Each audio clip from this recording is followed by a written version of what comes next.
This is Bulldog Stadium, one of the only six-man only stadiums in the state of Texas. It's TAPPS six-man Division I championship matchup. It is 12-1 Dallas Covenant, the Knights, coached by Bryce Helton, versus Boerne Geneva. The Eagles are 13-0 and coached by Matt Arafat. This, of course, is the fourth state appearance title game in a row for Dallas Covenant. Jeff Power, Larry Centers joining you. These two teams combined with only one loss, Larry. I think we got the best two teams in six-man Division I TAPPS football. I think you got it right. There's a lot of teams who fully deserve to be here tonight, but guess what? These teams played better. They played enough. They played good enough to get here tonight, and hopefully the best team will come away with the win. Hey, on top of that, Dallas Covenant, also they lost their very first game of the season to Abbott, one of the perennial powerhouses when it comes to UIL six-man football. Then they beat Throckmorton and Valley, two other UIL powerhouses. Well, they've been going nonstop since then. They have won 12 consecutive games, taken on all comers, and they feel like this could be their year to win it all. So we've got ourselves a great matchup. It's Dallas Covenant and Boerne Geneva. We'll be right back with much more. Stick around, folks. Legacy Sports Network, six-man Division I football on the way. Welcome back to Legacy Sports Network. Pre-game coverage of the six-man Division I TAPPS State Championship game here at Bulldog Stadium in Zephyr. We're now joined by Matt Arafat, who is the head coach of Boerne Geneva. And first of all, Coach, thanks for being with us. But explain to our viewers out there about how your offense might be just a little bit different regarding the option of passing and running the ball directly. Yeah, one of the things that we do, we call it our Raider set. We actually have a quarterback that has a really good arm. We know that he's going to throw the ball, so we just leave him back there. So in six-man football, if your quarterback wants to pass the line of scrimmage, he has to exchange the ball to somebody else. Since we know that our quarterback's not going to pass the line of scrimmage, we just do a direct snap to him, and that allows us to get in the shotgun so the quarterback can see the field a little bit better. So, the majority of the teams that you see do the spread thing, but we do it a little bit different. Tell us about some of your key players and what you think maybe the keys to victory will be. Offensively, all year long, we've really leaned on our seniors. Our quarterback is a senior, our running back is a senior, and then two of our receivers are seniors. So, offensively, we're really going to lean on it. We'd like to run it if we can. If we can't, then we're not afraid to spread them out and pass the ball. And what do you expect from Dallas Covenant? They're a great team. They're experienced. They've been here 4 years straight. They're offensively, they run the ball really well. They're a power team. So we're going to try to meet that aggressiveness with our own aggressiveness. You're not going to see us, hopefully you're not going to see us in a situation where they're going to just do a long 15-play drive down the field. We're going to be very aggressive, overly aggressive actually. And if they do bust a big one on us, you'll see big gains or stops, not many in between. Okay, there you go. Yeah. Matt Arafat from Boerne Geneva. Let's take a quick timeout, and Larry Centers will go to Dallas Covenant's sideline here in just a moment.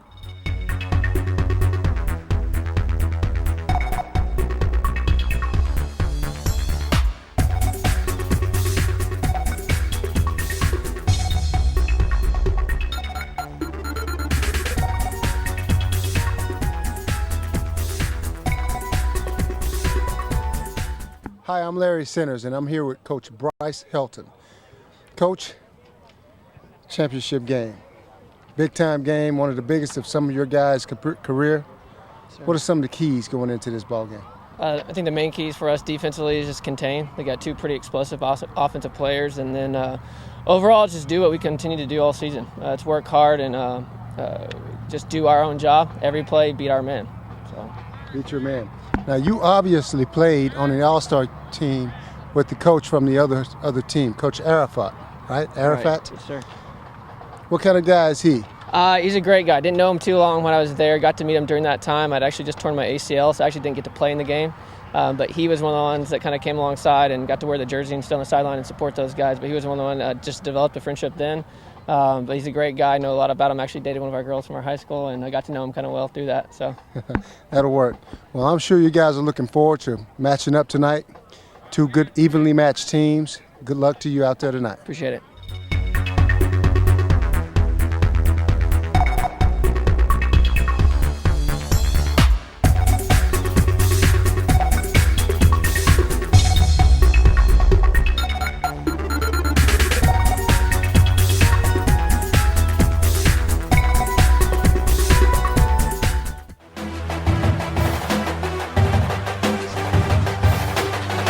And welcome back to Zephyr Bulldog Stadium. This, of course, a great matchup. Let's talk about how these two teams got here. Dallas Covenant defeated Abilene Christian last week. Let's talk about Dallas Covenant's victory.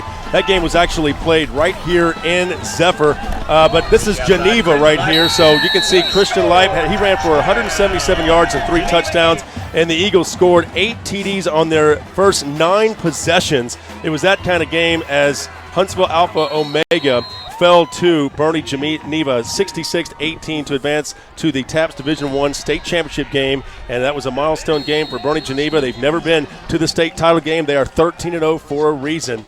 So we are now live here with the action. Let's talk about what's going on here, Larry, as Boerne Geneva will take over. We are just now underway, and the ball on the 20-yard line here for Boerne Geneva.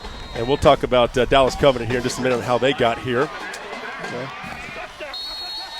So Geneva comes up to the set play, the handoff up the middle, bouncing off one tackle, cutting to the outside to the 30, 35, 40, 45, 40, 30, 20, 10, 5, touchdown. And just like that, Christopher Buddy goes the distance for a touchdown.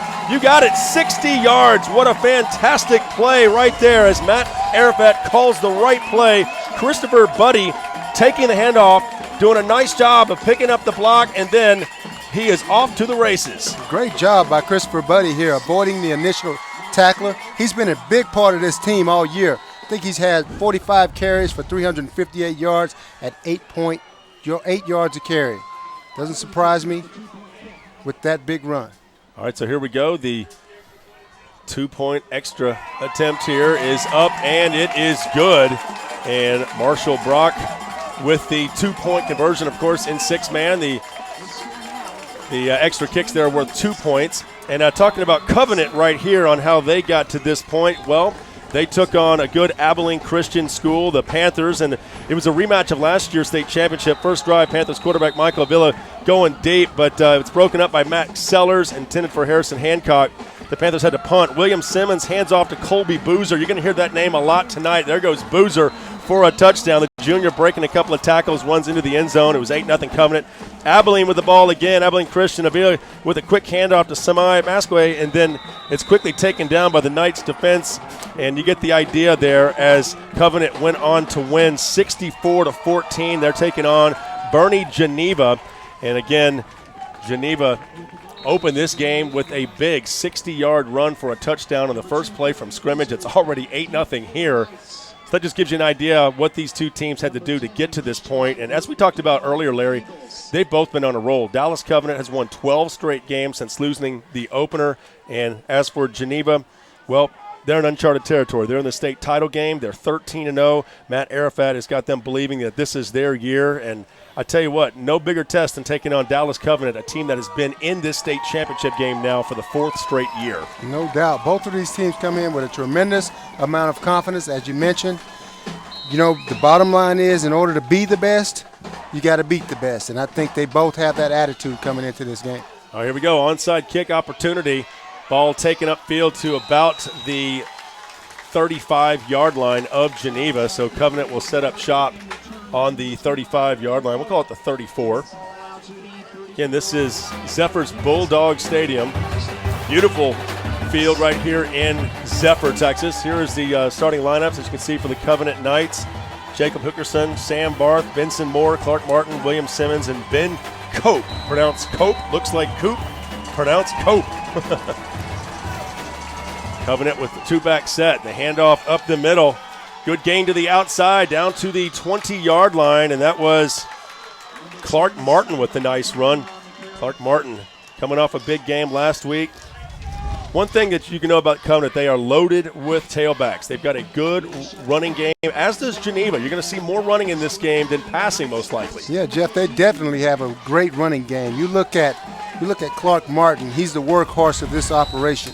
He and Colby Boozer have done an equal job in trying to get this running game on point each and every game. Ben Cope being brought down here after just a short gain. And that'll bring up second down and about 10 yards. So pick up a 5 on the play. Remember, you have to go 15 yards in 6-man football to get a first down. Jeff, between three running backs, three guys who run the ball, they have a total of right at 3,000 yards this season. So they definitely have a balanced running attack. That was Colby Boozer right there with the short gain up the middle, but it will bring up third down now from the 11-yard line. Boozer with 1,051 yards rushing this year, 23 touchdowns. And here's the handoff to the outside to Clark Martin. Martin breaking across the 10, trying to fight his way down around the 5. It's going to be close. Let's see. Depends on where the ball is marked. They needed to get to the 4 for a first down, and not quite enough. Check it out, Larry. Brought down just about a yard short. Needed to get to the 4, down about the 5 or 6. Just a hair short, about 2. So they're going to mark it on the 5. Here we go. Fourth down, handoff up the middle, and it is going to be close. Colby Boozer was trying to get it. Let's see. Looks like he may have enough for the first down. The Geneva fans seem to think they may have had the stop, but no, it is a first down. Great effort by the Geneva team, stuffing it at the line of scrimmage. Just a little too late.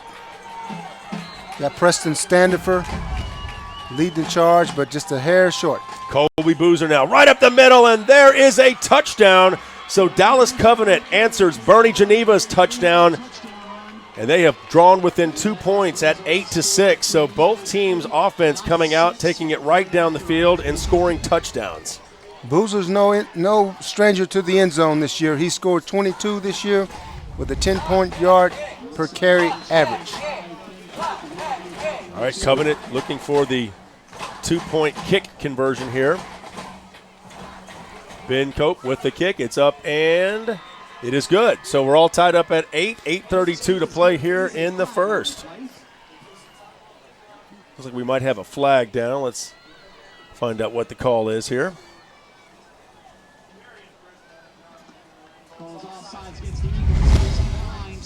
So it was offsides and declined. So Boerne Geneva got into the neutral zone there.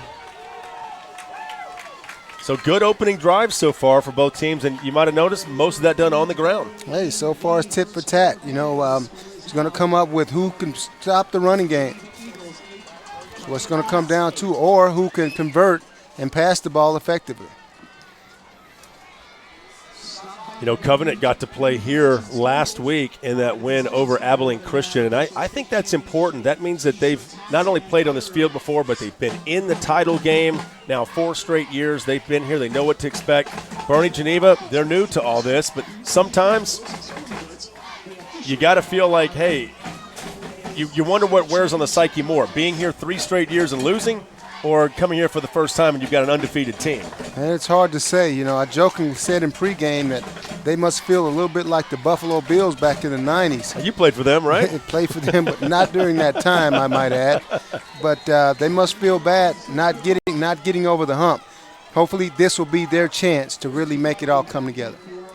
All right, Ben Cope with the kickoff here. And Christian Light back deep for the Eagles of Boerne Geneva. Here's the kick, and it is sailing way beyond the end zone here. And I want to talk about that for a minute, Larry. We talked with both coaches before the game, and they told us that you have really 2 options when it comes to kicking the ball off on 6-man football. You either have a kicker who can kick the ball out of the end zone and therefore put the opposing team on the 20, or you set up an onside kick because you don't have a kicker who can kick the ball more than 30 yards. Therefore, you don't want to put a player like, in this case, Christian Light back there in a position where she's just trying to get by 6 guys. I mean, these are talented players. Absolutely. All right, handoff to the outside here. Christopher Buddy picking up some pretty good yards on the outside. Go ahead, Larry. Back to what you were saying. Coach Bryce Helton explained it to me like this. He said an onside kick is the equivalent of basically a safety kick. If you put it back too far, you don't have enough defenders on the field to really cover the entire field when you get a guy back there like Light, who's so quick, Christian Light, who is so quick and so nifty with the football. You almost put yourself in a safer position just by giving up and kicking the short kick, the pooch kick. It's only an 80-yard field, and here's the handoff to Light. He tries to fight his way to the first down. He's going to be close. Depends on if we give him the forward progress or not. right at the marker. They may have to measure this. This was a third down play. Let's see. I stand corrected. It is now 3rd and 8, appears to be. So Boerne Geneva, in case you're not familiar with the city of Boerne, it's near San Antonio, just west of Boerne. Of course, Dallas Covenant in Dallas. 52 schools in TAPPS play 6-man Division I and Division II football. Here is the pitch to Leip. Christian Leip, flag on the play. He's throwing it downfield. He's got a man open. Can he stay in bounds? No, sir. It's a good effort there by Brad Blackburn. Either way, we have a little laundry on the field. Back at the line of scrimmage, and it will go against the offense. Yeah, there it is right there. You saw it was clear as day right there. You cannot block like that. It was holding is what it ended up being called, but almost like a blocking in the back, if you will.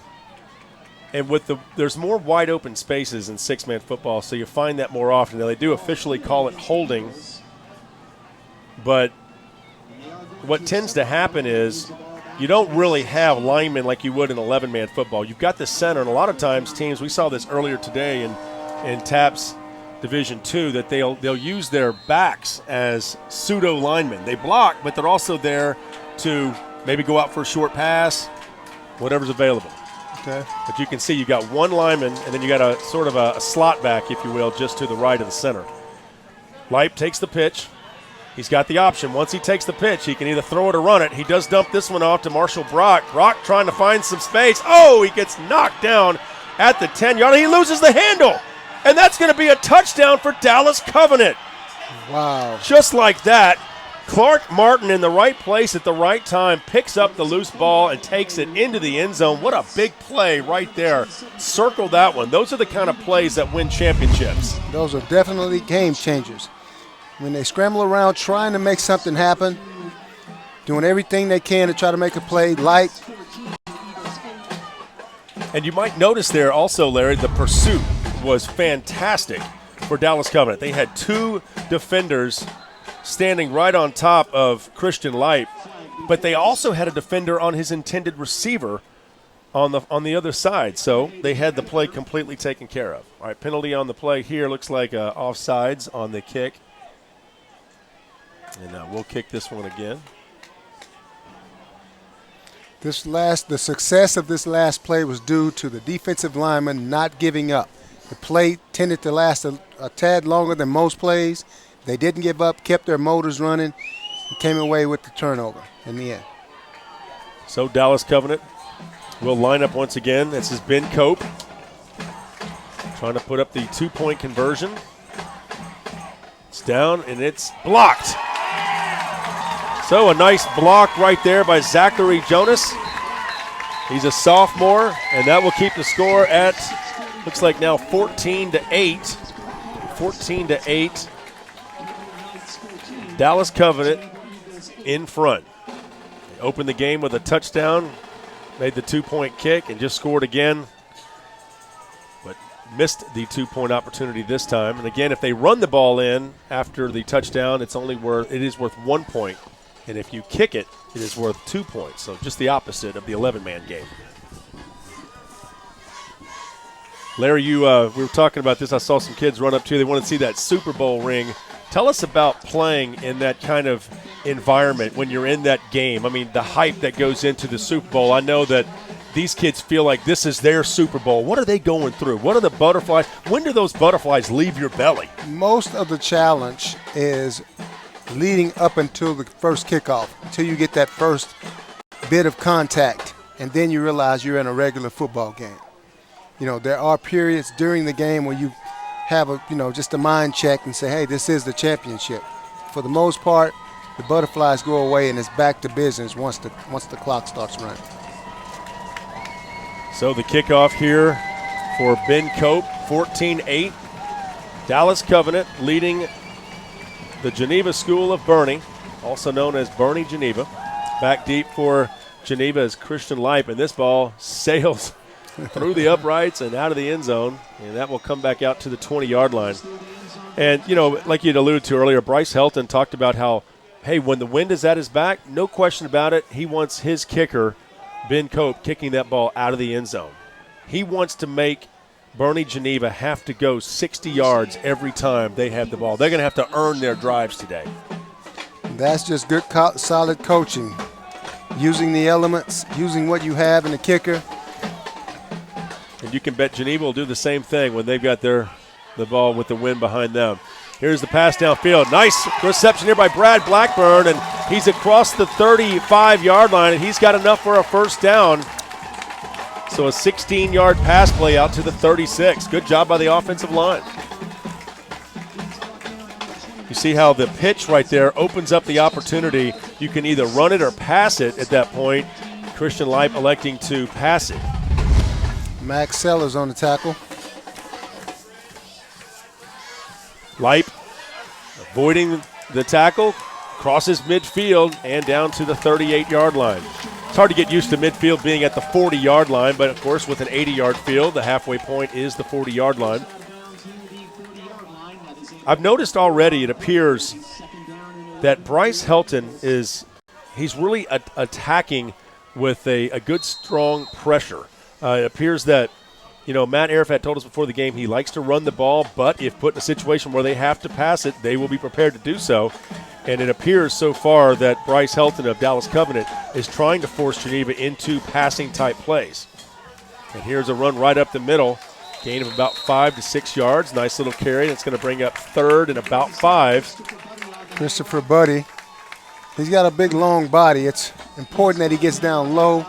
Heck, he can fall for a good 3 yards with that long body. We're here in Zephyr. Sun setting. Beautiful scene here from the press box. Talk more about that in just a moment.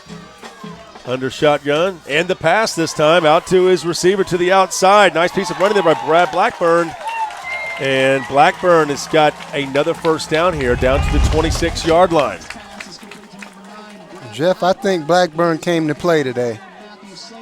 Yeah, Blackburn using that stiff arm there and just mowed over his defender. There's what I was telling you about. That's our view from up here. That's fascinating. The hill country and almost looking out towards the big country, if you will. It's beautiful. About an hour and a half to 2 hours south of Abilene, just outside of Brownwood here in Zephyr. Just north of Goldthwaite. More pressure here again, and Christopher Lipe is brought down. This is what I was talking about, Larry. The kind of pressure there that Ben Cope and the boys from Dallas Covenant are bringing, they're forcing Christian Lipe to have to make a decision right away. Am I going to throw it or am I going to run it? Oh, so far he's really had to pass it more than he would like. At this point, I'm loving the aggressive defense put on the field by Bryce Helton. I mean, he's making, as you mentioned, making them make quick decisions. They don't get a chance to read downfield and read coverages. That always works in your advantage. Dallas Covenant, just talking with them before the game, the coaching staff and some of the players, they look really confident. I even noted that C looks like confidence out there. All right, here is the pitch to Lipe. Lipe with the throw downfield. Oh, good defense. Great catch. Can't cover him any tighter than that, huh? Kobe Boozer was right. He was Johnny on the spot. The other guy, too good of a throw, too good of a catch. Lipe with the pass here to Christopher Buddy. Nice effort. It's about as good a coverage as you could have. So Lipe with a good pass, and Buddy, nice job hanging on to it, but it's going to be short of the first down. So 3rd and 1. Key play here in the early going. 14-8. And under center. And the throw deep downfield over the middle, and it's caught. Good enough for a first down. Christian Lipe this time on the receiving end. You might notice this time around, the quarterback here, Marshall Brock, just turns around and just fires it downfield. I think worth noting right here in this situation, in case you're wondering why they're not making another pitch there, it's a given that when the quarterback, Marshall Brock, number 7, when he takes the snap, he's not going to run it. He is a passing quarterback. He is looking to throw it. And here he is making a throw here, and it's going to be intercepted. That's Cope with the pick. 20, 25, 30, 34-yard line, and a helmet comes flying off. But Ben Cope with a huge play. What an odd change of defense. Turn of events. Yeah, and it was started by one of the defensive linemen batting that ball up in the air. And Cope was Johnny on the spot. And look who made the tackle right there, I might add. The quarterback, Marshall Brock. Good job by him. So the ball out to the 33-yard line. And that is where Covenant will begin. 1st and 15, ball on the 33. Faking the handoff, looking downfield. The ball completed from Luke Elkerman downfield, and that's going to be enough for a first down as he somehow stayed in bounds. And that looks to be number 27 there, Clark Martin, on the reception. Martin has done a nice job this year. He's got over 1,000 yards rushing, 22 touchdowns, but also 225 yards receiving, 5 touchdowns through the air, so 27 total. Look at that handoff around the left side there, and all the way down to the 7-yard line is Colby Boozer.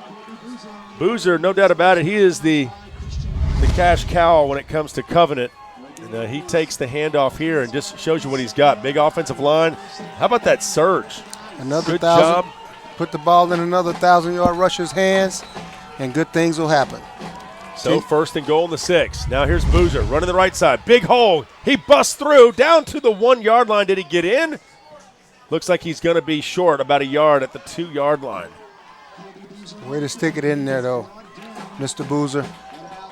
So at the 1, coming into the game, Zachary Jonas now for Boerne Geneva on the defensive side, and checking out right now for Geneva.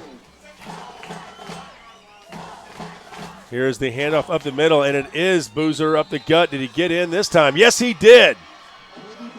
Pay dirt. So Colby Boozer into the end zone for a touchdown. And Boozer just running behind that big offensive line, and he had to earn those yards right there, but he managed to get in, going through Christian Light, number 10, for the touchdown. And it's now 20-8.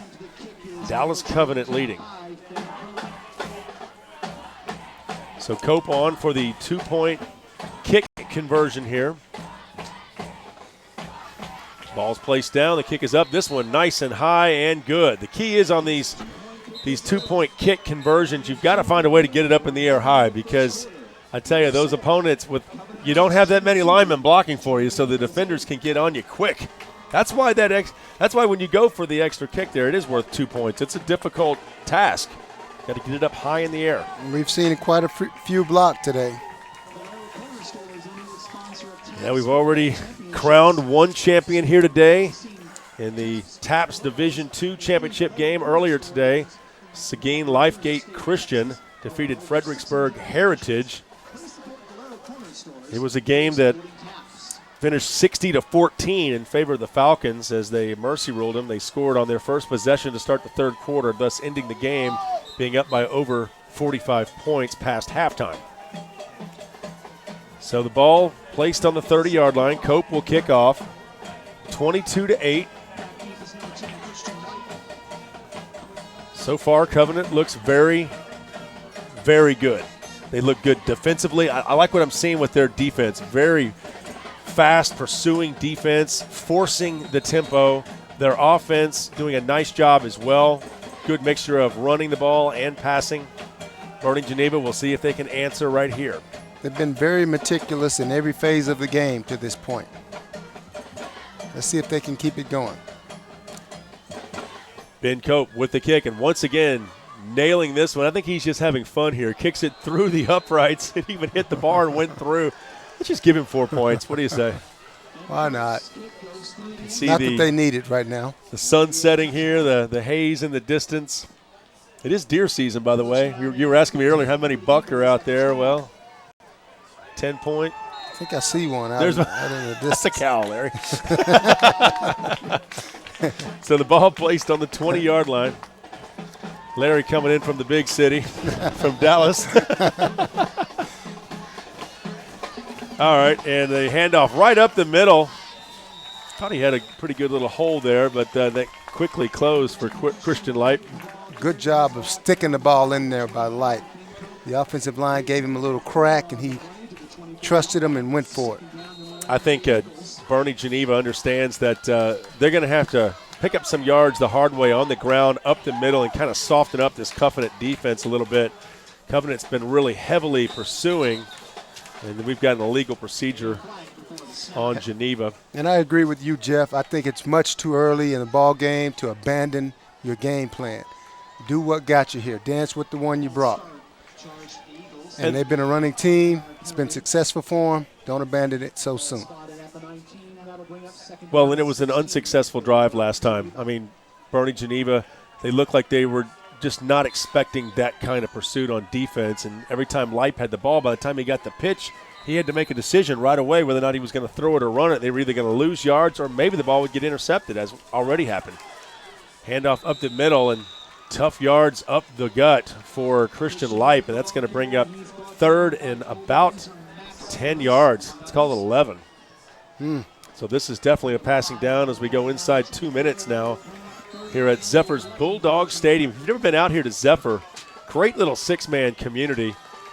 Decided to bring the six-man state championship out here this year for TAPPS, and I think that's a great decision. I mean, bring it out to the people who support it. This field is set up only for six-man. You don't have to worry about 11-man lines. And I've seen players come up short sometimes thinking they were going to score a touchdown and not realizing that the field was a different setup. So a timeout called here. Don't have the soccer markings or anything. Right. Like that. So Boerne Geneva calls a timeout. They didn't like what they saw. This is a big down right here, third and about 11 yards. So I want to go back to earlier. We talked about Boerne Geneva, their game last week. Boerne Geneva, they were a school that they came into that game against Huntsville Alpha Omega. And, you know, it really was kind of the Christian Leip show. There he is right there scoring a touchdown, number 10, Christian Leip. He had 177 yards and 3 touchdowns. The Eagles scored 8 touchdowns on their first 9 possessions. There's Leip again with a TD run. And, you know, that's what I'm talking about. They need to get back to that style of play, running the football. That's what they do best. I saw them in person last week, and they can run the football. They're going to be in a passing down situation right here as we come back to play.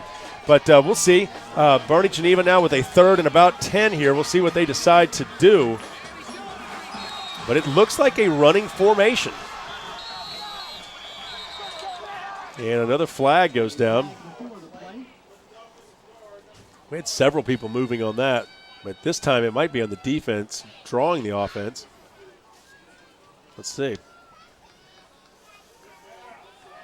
Yeah, it is on the defense. He got into the neutral zone, and looks like, let's see if we can pick up the number here. Yeah, number 25 there, Cope, was kind of in tight. And, you know, really, it's almost like you don't want to see your offensive lineman move, but in that situation, since Cope was already in the neutral zone, it actually worked out in their favor. Picked up the extra 5 yards. Unfortunately, they needed a little bit more than 5 yards to get the first down. But see, now this puts them in a situation where the run's back in play, but now they can come out in a pass formation. And the pass to the outside, and somehow getting wrapped up, and he's not going to even get back to the line of scrimmage, it looks like, as Marshall Brock with the quick pass to the outside. I don't quite understand the call here. You throw it a little short of the first down. When you've been tossing it and having some success throwing the ball deep, you almost put yourself in a position where you have to punt now. So they will punt, and Geneva does have a good punter, so we'll see here with 1 minute to play in the first quarter, and a decent punt. Goes past the 30, and it'll roll dead about the 25-yard line. So that was Buddy on the punt there, and the ball will be placed on the 25. So not exactly what Boerne Geneva wanted, but nonetheless, I think what you see in Geneva is more of a style of play that's a little more familiar to the 11-man folks. They do like to run the football. They're okay with punting every now and then because I think they feel like they've got a pretty good defense, and they play a little more traditional style of football. Well, we'll see Dallas Covenant here. They've been sensational so far, and that's the defense I was talking about right there. A nice stop. That was Hunter Heyman there with the big play, and they need a stop right now. Swarming defense, exactly what they had to have. Yeah, right when Cope got the pitch, wow, I don't know where Hunter Heyman was on top of him. So they lose 4 yards. Standiford was in there also. So second down and long.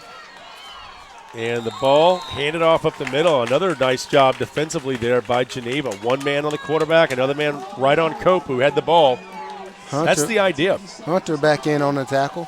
He's all over the place. You know, it's like trying to cover the option. You know, you got to be disciplined. One man's got to stay on the quarterback. One man picks up that back. Team defense. You have to play it against an option offense. Every man has to be accountable to maintain his position. All right, the pass downfield. A great connection there from the quarterback, William Simmons. Simmons, another one of those quarterbacks, much like Marshall Brock. When he's in there, he does like to throw it and finds James Cinco Winston. Where's number 5? So that will end the first quarter, and Dallas Covenant leading it right now 22-8. They lead Geneva School of Boerne. We'll be right back with much more, including second quarter action. You're watching us on the Legacy Sports Network.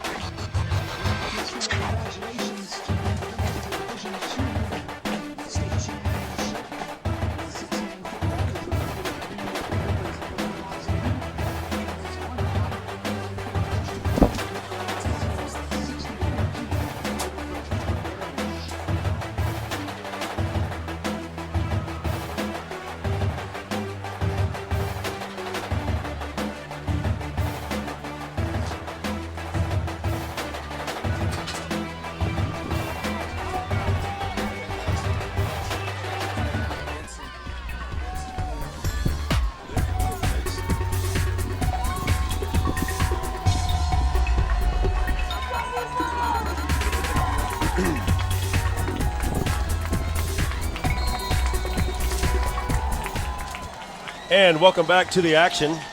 We just had a first down pass, and here is a run right up the middle. And a nice job right there by Colby Boozer. And he picks up about 5 yards on the play. Don't forget the Legacy Sports Network is social media conscious. You can follow us on Twitter at Legacy Sports Net and like us on Facebook by going to facebook.com/Legacy Sports Network. And don't forget to download our mobile app in the iTunes Store and go Google Play, the new Android market. So second down now, about 7 needed.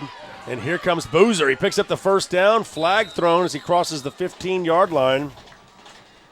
Usually in the area of holding. Boozer is a thrasher. He runs sideways, backwards. Great lateral movement. Not surprised he's over 1,000 yards this season. Yeah, he was all over those highlights against Abilene Christian last week. Special thanks to KTXS and Abilene for taking care of us on that game. But here is the pitch to Colby Boozer. Let's see if we can pick up the penalty. Yeah, a little bit right in front of Boozer there. Looked like holding. So holding is the call. So the ball moved back to the 25-yard line. So second down. They've got to get to the 18. And the pitch here. And throwing it downfield, trying to find a man open, and it's underthrown, but we get 2 flags. Might be pass interference. Let's see. Let's take a look at this play while the officials discuss things real quick.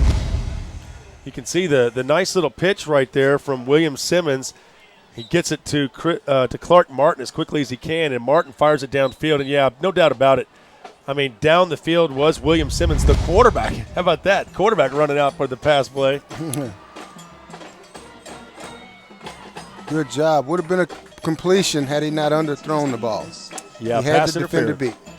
So it is pass interference, but of note, William Simmons took that snap and he pitched it off and took off running, and lo and behold, he was the receiver on that play. You just don't see it that often. I mean, I know occasionally you'll see teams line up where the quarterback will line up as a receiver or something, but you never see him line up under center and catch the ball downfield. Good old 6-man. All right, here's the pitch to the outside now to Clark Martin. Martin to the 5. He can get in there. Touchdown. And there is the 4th touchdown of the game by Dallas Covenant as he just got inside the pylon. Look at the run right here. They started on the near hash, found a way to bust this one all the way to the outside. And a nice piece of footwork there, keeping the feet in bounds, staying inside the cone. And it's 28-8 right now, and Dallas Covenant trying to make it 30-8. Got away with a horse collar there, too, going in. And the kick is blocked. We should note also, Larry, that when you block a kick, the ones that are after the touchdowns, the extra conversion, you cannot return them. So another one of the rules. Automatic dead ball. Yeah, automatic dead ball. Let's see what happened right there. Two different players getting their hands up high. That's what I was saying earlier. You really got to find a way to get that ball up in the air quick. You can't mess around. If you that snap's not perfect, it's going to get blocked. I know a way to get it up quick. Throw it. Go for the 2 points. The 1 point, you mean? I would go for the 1 point. Yes, but it appears to be the 2 points, but it's the 1 point. Right. And Larry, being a fullback, I'm almost surprised to hear you say that, but I bet you had a few 2-point conversions in your day, huh? No doubt. I had plenty. I remember I used to play fantasy football all the time, and you were the fullback everybody would always pick up because you got a lot of touchdowns. You got a lot of receptions, too. What were you, the leading receiver at the fullback position while you played in the NFL, right? And, ironically, I had no clue what fantasy football was back then. I'd have reporters come ask me, do you know how valuable you are as a fantasy guy? Really? Do tell. Well, I'm sure your wife thinks you're a fantasy player, right? All right, so here we go. Dallas Covenant now up 28-8 over Boerne Geneva. And again, high kick. I was interested to see how far he was going to kick it this time because this one's actually going into the wind, but no difference. It is into the end zone. So once again, Boerne Geneva is going to have to set up shop on their own 20-yard line, and that's not easy. I mean, and we watched the game here earlier today where it seemed like every time a team took the possession of the ball, they had it around midfield because they were getting that onside kick. But not here. You're having to earn the yards here today in this Division I 6-man championship game. And here's a handoff right up the middle. Looked like an opportunity there, but that gap quickly closed on Christopher Buddy. Christopher Buddy. Buddy, a senior offensive receiver, tight end, running back, whatever they need him to be. Buddy goes about 6'1", 6'2". Yeah, he's got some good size. They've got some pretty big players over there at Geneva. Got the Notre Dame look going on. How about Notre Dame being number 1 in the nation? That's good for college football, don't you think? That'll last right up until this last bowl game. Yeah, Alabama, huh? No, Another Southeastern Conference title, huh? No, they're playing great. I mean, you can't underestimate good production. And this ball thrown to the outside and complete to Brad Blackburn, and only can manage a couple of yards there. We'll try to get you an answer on the Heisman Trophy race going on tonight.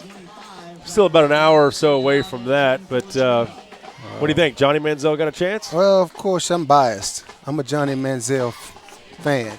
He would have been a good 6-man football player, don't you think? I know he played at Kerrville Tybee, but I could totally see Johnny Manziel playing 6-man football. Hey, the guy's got a football IQ that people just don't understand to go with solid athletic ability. He's very fast, deceivingly fast. If you underestimate him, he will run right by you. Do you think back as a timeout's being called in the field by Boerne Geneva. You think back, look at Texas A&M season. If they somehow find a way to win that game against Florida, that team could have been playing in the SEC title game. I mean, they should have beat Florida. They had them down. Yep. That first half A&M played against Florida might have been the best first half I've seen them play all year, but they followed it up with the worst second half they had all season. I expect them to be a good contender for a few years to come now. It's not uncommon for 6-man football players to walk on. And I mentioned in our first broadcast today that Texas Tech, one of those schools that kind of looks at players, the players like Wes Welker out there that don't have that physique that looks like they should be playing football, being under 6 feet tall. But Wes Welker still playing in the NFL and doing quite well. Here is the pass to the outside and caught. Was he a 6-man player? Christopher Buddy. No, I don't believe Welker was, but, he walked on at Texas Tech, never got a scholarship there, earned the right to play, and I know he's from West Texas, but you can see the pressure right here by Covenant. They just apply a lot of pressure, whether it's on the quarterback, on the receiver, on the running back who's getting the ball. They hit you, and they get to the ball fast. Yep. Good job by Max Sellers closing in and making that play fast. Great job, Mac. The Mac attack, huh? And this ball punted now downfield, and it goes out of bounds around about the 18-yard line. So for the second straight possession, Boerne Geneva forced to punt. And that's not what Matt Arafat wanted to hear, but I think right now he's trying to play this field position battle and maybe make some adjustments at halftime and try to see what's going on as we approach the 7-minute mark here in the second quarter with Covenant with the ball now. He needs to make about 20 points worth of adjustments. That is one way to look at it. Hand off around to the outside, picking up about 3 or 4 yards and pushing that pile forward. Nice job right there by number 27. That's Clark Martin. Martin gets you those tough yards up the middle. They've got a nice little array of running backs here, Dallas Covenant. Clark Martin, Colby Boozer, Ben Cope can run it as well. Bryce Helton's got a lot to choose from. He's in his 8th year here at Dallas Covenant. Helton is 82-22 record, but 0-4 in state championship games, trying to turn that around here. Well, I really like the way Helton spreads the wealth. Ball comes loose, and Geneva falls on it, and it's going to be Boerne Geneva football, so the Eagles, Johnny on the spot. Clark Martin coughed it up. So Clark Martin taking this pitch here. Let's see what happens. Quarterback making a good block. He tries to cut back. Sometimes those cutbacks will hurt you, leaving that ball out there a little bit open, and wow, there it comes out, a helmet on the ball. Yep. You know, in all your years of playing football, you know you've got to get the 4 points on the ball, right? Hey, you have to do it. I had a coach that used to harp on it. Ball security equals job security. That's a good way to look at it. Here's a pitch to the outside, and about 4-yard gain here. Kind of a dual pitch there. They first pitched it to Christopher Buddy, and then Buddy turns around and pitches it to Christian Leip. I think they try to get the ball to Christian Leip in open space whenever they can. Leip's their go-to man. Very common in 6-man football to have one player that you really try to get the ball to and make him your star. And we saw it earlier today with Fredericksburg Heritage with Dixon Patillo and, of course, Tyler Swisher of Seguin Lifegate Christian. It becomes a trust factor from coach to player. If a coach knows that he can trust a player to get it done, he tends to go to that guy on the regular. And back to pass here, looking downfield. He's got a man open. It's up and incomplete. Excellent effort. Marshall Brock, he really didn't have an open receiver downfield, but look at the effort there by Brad Blackburn. See a lot of pressure right there. It looks like for just a second that Marshall Brock tried to even think about throwing it away, and he put it right about where he had to put the ball. Yes, he did. It would have been a great catch, maybe just a hair long for Brad Blackburn. So Matt Arafat with a big 3rd down play here. Anthony Huber, Caleb Miller, Daniel Perez, Michael Reyes, Mike Sandifer, who's got twins on the team, and Scott Stoley, the coaching staff for Boerne Geneva. The pitch here under to pressure. Christian Leip. He is under pressure. He's looking downfield. The throw. He finds one of his linemen who's eligible. There's another trick to 6-man that you better pick up on. Linemen are eligible. Nice catch right there by Preston Standifer. The big guy has soft hands. He's got a twin brother, too, Devin Standifer. Look at the catch here by Standifer. Oh, yeah. Get me the ball. I'll block for you and catch it. I love it when the linemen make the catches. You know that's on his highlight reel. There's no doubt about it. Now we got to get Devin Standifer a catch. He's going to tell his coach at the next level, I can be a tight end, too. Hand off to the outside for Christian Leip. He fights his way down to the goal line, and he's going to be called out at the 1. Great effort. Hair out. You know, Leip has got good awareness of where he is in relation to the field, getting through those holes quickly. Look at the block right there at the top of the screen. Almost a face mask there. Leip just tried to get in the end zone. I thought he might have got it there for a second. They must have called his knee down. You know, that knee was real close to touching, and as he was stretched out, that ball was right about at the 1-yard line when it looked like his knee might have touched. He didn't fall short because of a lack of desire. He reached out and tried everything he could to make it happen. And the pitch out here to Leip, and he's going to walk into the right side for a touchdown. So a much-needed touchdown for Boerne Geneva, And Matt Arafat has got to be smiling about that drive. It's now 28-14. Geneva has closed the gap to 14 points with a 2-point opportunity coming up here. Looks like they're going to set up for a kick. Again, the kick conversion's worth 2 points. It's down, up, and good. And you might notice on that kick right there, Larry, that much deeper. It was much deeper than we've been seeing it. Marshall Brock was a good 10 yards away from the line of scrimmage when he kicked that ball. So whatever works. If they're blocking it, move it back another yard or two. Why not? It ain't rocket science. I'm sure the center can get it there just as easy. So far in this game, Dallas Covenant, they've outplayed Boerne Geneva, and they lead it in the ball game 28-16. But right now, Uncle Mo on the side of Boerne Geneva, we'll see if their defense can feed off that. You know, you hear that a lot from coaching staffs. Well, our offense led to a good defensive stand, or our defensive stand led to a good offensive drive. You hear that, how that momentum kind of carries over. We'll see if it does it here. And again, this is the Division I TAPPS six-man state championship. These two teams battling it out here in Zephyr. Pretty much a neutral site for them. Of course, Boerne located down in the greater San Antonio area, and Dallas Covenant, of course, in the Dallas-Fort Worth Metroplex. And, you know, Boerne Geneva, they have had a fantastic season all year long. Dallas Covenant, of course, with their only one loss coming to Abbott, a UIL team. They also beat Valley and Throckmorton. Throckmorton's the defending champs. All those teams went deep into the postseason this year. So, hey, you know, if you don't think the TAP schools can play with the UIL schools, you are sadly mistaken. Here is the kickoff. Christopher Buddy down the field, picked up by Cope. He's across the 20 to the 25-30. Has a hole, runs over a couple of players, and he's down to the 35. The ball's out, though. This could be that momentum switch. We'll see.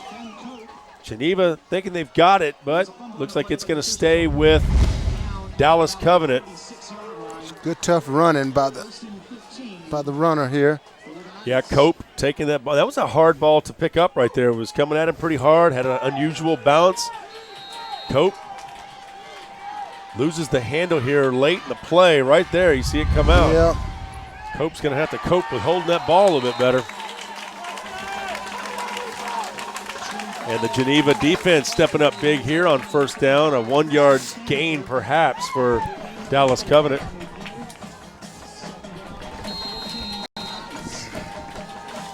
Two-back set. Quarterback under center. Here's the pitch to Cope. Across midfield to the 35, down to the 33-yard line. Excellent job of hitting the hole here. These guys know how to get downhill in a hurry. That was actually Clark Martin right there. And Martin, he's your go-to guy when you need those tough yards up the middle. Ben Cope's more the slashing running back. And then, of course, Boozer. Got, I want to call him Carlos Boozer. Here's the handoff up the middle. And a pickup of 3 or 4 yards. But look, Geneva's got the football. Laying on it on the field is William Anderson III, and the sophomore stepping up with a huge play. That's what I was talking about, keeping that Uncle Mo on your sidelines, and Geneva does that. They get the ball back, and they've got a chance to close this into a one-touchdown game. Oh, good job of putting the helmet right on the top of the football. Textbook tackle. And William Anderson III, a nice job of being aware of that ball coming out, fell on it before anyone even knew what happened.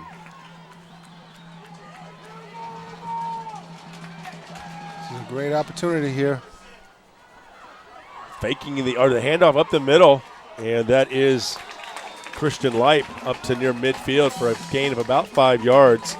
You know, the Covenant Knights are going to have to shore up that running game a little bit as far as quit putting the ball on the ground. They've been fortunate up to this point until just this last series.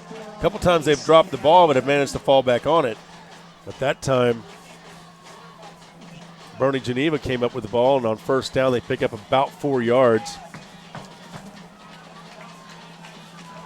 Christian Light is a senior, one of only 2 seniors on the entire team. And here's the double pitch. This one going to the outside to Hayden Baumgars. He's a freshman. One thing about six-man football, hey, if you're on the team, you're going to play. And it's always great to see those freshmen get their feet wet, especially in a championship game.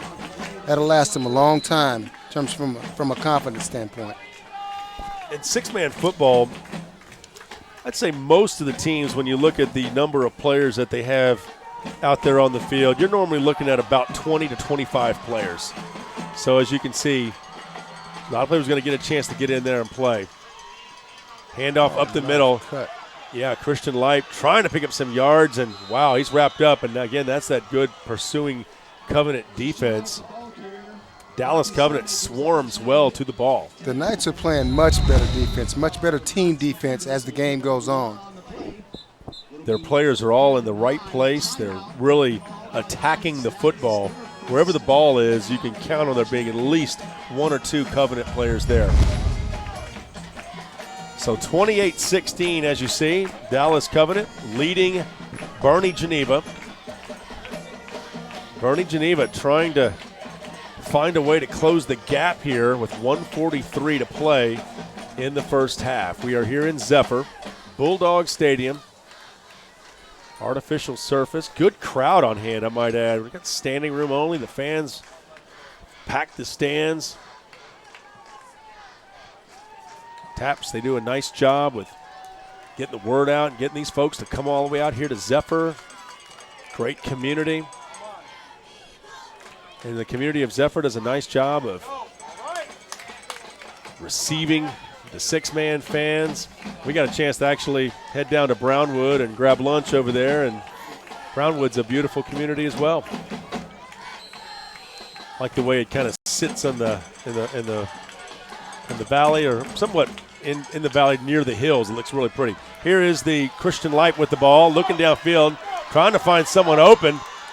And he goes deep downfield. He's got a man open down there. The ball is almost caught. Christopher Buddy goes up high. He's got that great height. I like that play call right there, or at least the option to throw it to him. So he's got that height. You get it up high, let him see if he can go make a play. He had all day to throw. Buddy was wide open. Had he given it a little bit more air, would have been a touchdown. Lipe is saying, hey, Buddy, you're open. I'm throwing it to you. And look at this, almost fantastic catch. He had the ball for a split second, but by the time he tried to bring it in, it looked like he might have hit the helmet of one of the Covenant Knights. So that was fourth down. So the Knights take over now near midfield at the 39-yard line with 1:31 to play. We'll see if they can make do. Uh-oh. Handoff up the middle here to Clark Martin. He's got some good yardage out near first down. The flag comes down, though. Penalty flag in the area of holding. Yeah, immediately Hunter Heyman came up saying, hey, they were holding me, Coach. Don't even worry about it. And they got flagged. Nice piece of running right there, though, nonetheless, by Martin. Yep. Number 74. I tell you, I got a chance to see, I've seen Throckmorton. Got a chance to see Ira's running back, Lance Morris, early this year. And six-man football is very entertaining. They've got some great athletes. They need to be given a chance to play at that next level, and not just as walk-ons. These kids can bring it. Almost every one of these teams, at least that are in the playoffs, have got that one go-to guy. You know, that leader, that kind of player who you can go to when you need to make a play. I'm witnessing it firsthand. And a great pass play here to the outside to Colby Boozer. Look at Boozer fighting for the first down. All that tug of war there at the end got him the first down. He's another one of those players that he just finds a way to make a play. Doesn't look like a big guy, but what he doesn't have in size, he makes up for in heart. You can tell by the way he drags this guy to the first down marker. And how about the pass by Luke Ellerman, too? But once Boozer had it, did a nice job of picking up some extra yardage. This time he's down to the 20-yard line, a gain of 4, maybe 3. We'll stop him at the 21, looks like. The officials making that decision there. And this ball handed up, going to the outside now is Martin. Clark Martin finding a way down to about the 8-yard line. So a nice little run right there. Knocked out of bounds by Christian Light, doing double duty. You know, the Division I 6-man officials, the referee is Cliff Ross, umpires Ray Martinez, head linesman Raul Martinez, line judge Jesse Cardosa. They are out of the Pecan Valley chapter of the Football Official Association. You know, the officials, they don't always get the kind of praise that you'd want to have, because when they call a great game, no one really says anything. At the same time, you only hear about them when they maybe blow a call. So we do have an injured player down on the field. Why don't we take a quick timeout? We'll sort this out, and we'll be right back. It is 28-16. Dallas Covenant leading right now over Boerne Geneva. We'll be right back here on the Legacy Sports Network.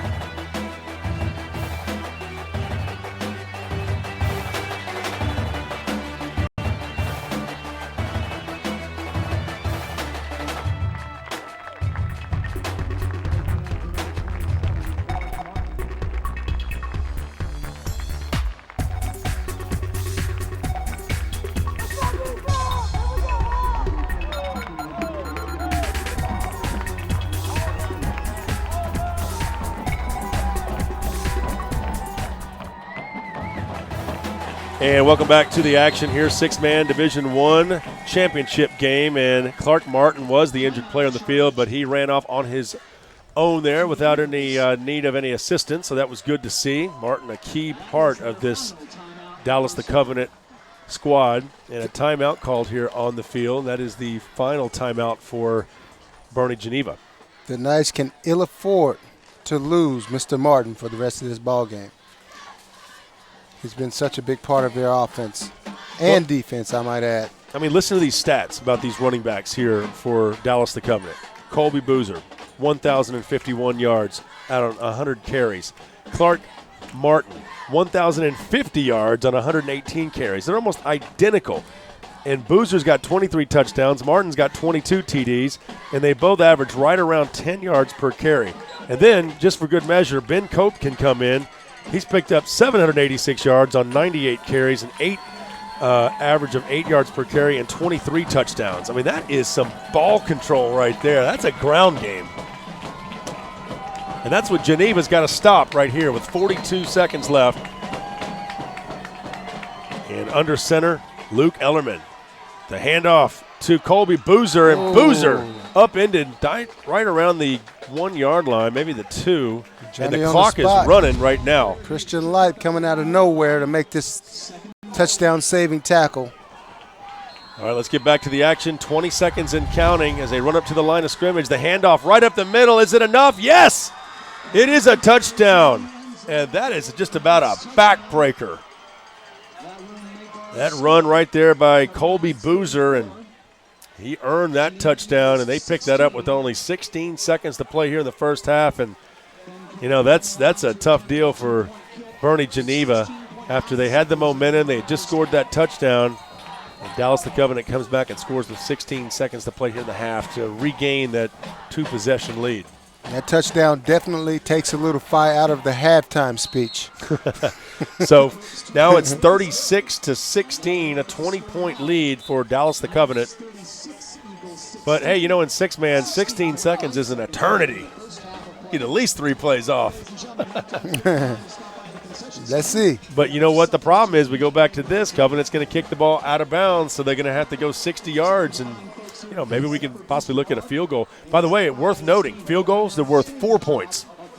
Okay. You don't see them too often, but so the extra conversion kick after a touchdown is worth 2, and then the field goals are worth 4. So they really do try to reward kicking. Not a lot of teams have got that star kicker like Covenant has. Seems like you run a blocked field goal attempt back. We know we can't run a blocked extra point back. I will double check. In fact, we will have a TAPPS representative here in just a moment. I will find out. We are, let's see here. The players lined up on the opposite side of the field just now, and I think they were ready to get the third quarter started. But the officials got them squared away. So with 16.9 seconds to play here until halftime, Dallas the Covenant leading at 36-16. We know you can't return the extra 2-point conversion off kicks. I would think you could, but I'll double check. And here is the kickoff, and this one's actually going to be a shorter kick, kind of a pooch kick, and he's going to have to fall on it, and that is not what Boerne Geneva wanted, as Christian Light falls on that one on his own 5-yard line, and I think they're going to be pretty content to take a knee right here. They're 74 yards away from the end zone. It was only 13 seconds. Boozer does the right thing and just corrals this guy immediately before he can get some momentum going. Yeah, Lipe and Boozer, the two star players, and they got to know each other right there pretty well. So this looks like a formation that Boerne Geneva is just going to sort of take a knee, and they do. So that's going to do it here for the first half. 36-16, Dallas the Covenant leading Boerne Geneva. It's been an entertaining first half, not nearly as many points in this one as we had early in the first game, but nonetheless, a great ball game, and we'll see if Geneva can make some adjustments at halftime and get back into this game. They trail by 20. Halftime festivities coming up. We'll be right back with more here on the Legacy Sports Network.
And welcome back here to Zephyr Bulldog Stadium. It's 36-16 at halftime right now as we come on down here to the sidelines in favor of the Dallas Covenant Knights. They are leading Boerne Geneva. And what have you thought about this game so far? This is kind of what we thought we would see. Two teams really going at it, but they've got some good ground games, but maybe more so for Covenant right now. Yeah, I agree. I think we knew coming into this game that we would have two teams pretty evenly matched. The difference has been, in my opinion, that Dallas has played better defense down the stretch. When things got tough, they got tougher.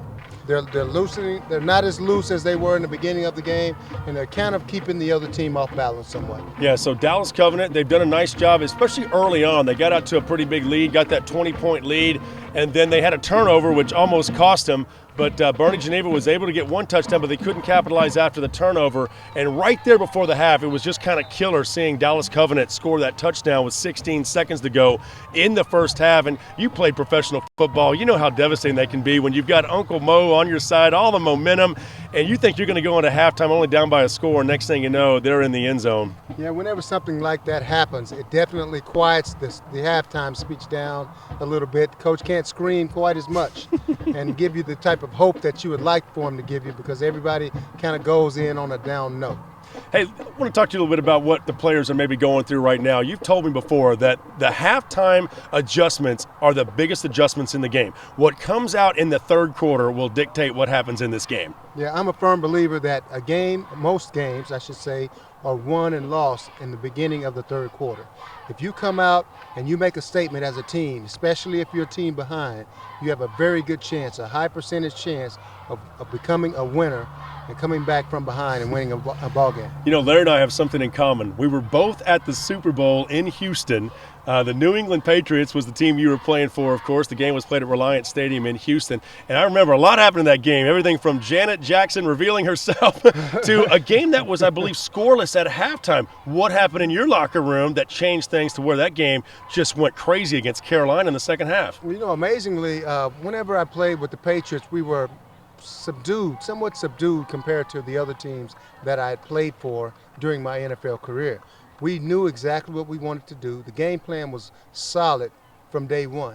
You know, we might have made a few minor adjustments. Mm-hmm. There was not a lot of screaming and hollering in the locker room, and I can guarantee you that. But bottom line is, we all had an inside feeling that no matter what happened during that ball game, we were going to come out on top. So let's talk about that. What's Matt Arafat talking to his team right now with Boerne Geneva? They're down 36-16. They're down by 20. They got to find a way to get back in it. What do you think he's telling them?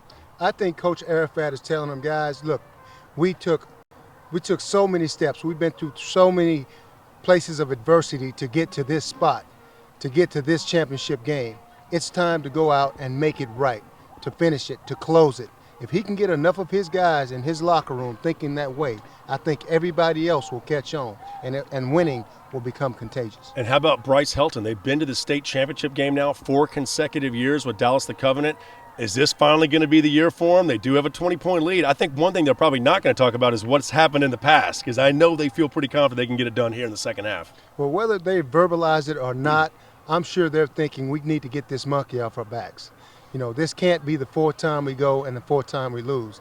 They realize that they have a comfortable lead right now, but take nothing for granted. Right. I look for them to come out, do a lot of what we saw in the first half, punch the ball down the field, and do the things that got them here in the first place. And there's no question about it. Dallas the Covenant's defense, they are a swarming style of defense. They've made some big plays in this game.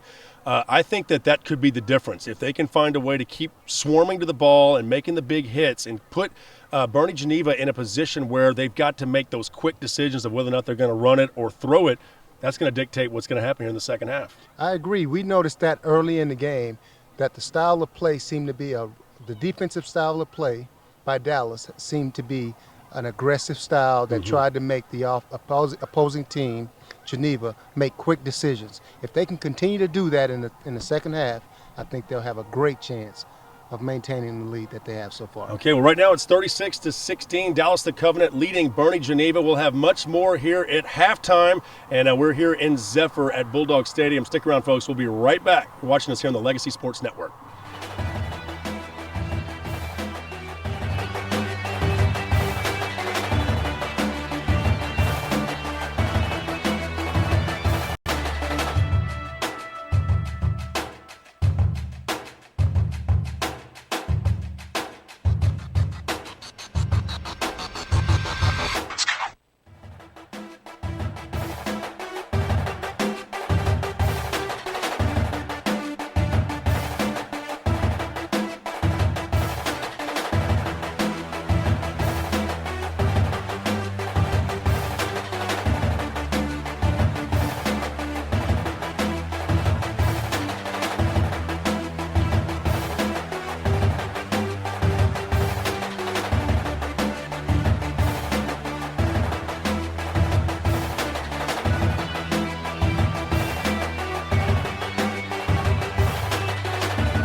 Alrighty, welcome back. We are here in Zephyr at Bulldog Stadium. It's a six-man only field. That always feels good to say that. And joining us now is James Johnson. He's on the executive board for TAPPS. You're in fact, the vice president at the TAPPS as the board of directors. Give me your thoughts about what you've seen in this game, because this seems like we've got a great crowd here. Absolutely. We've had ourselves a quality game. It's been a lot of fun. Absolutely. This has been a great environment, exactly what you expect out of a state championship.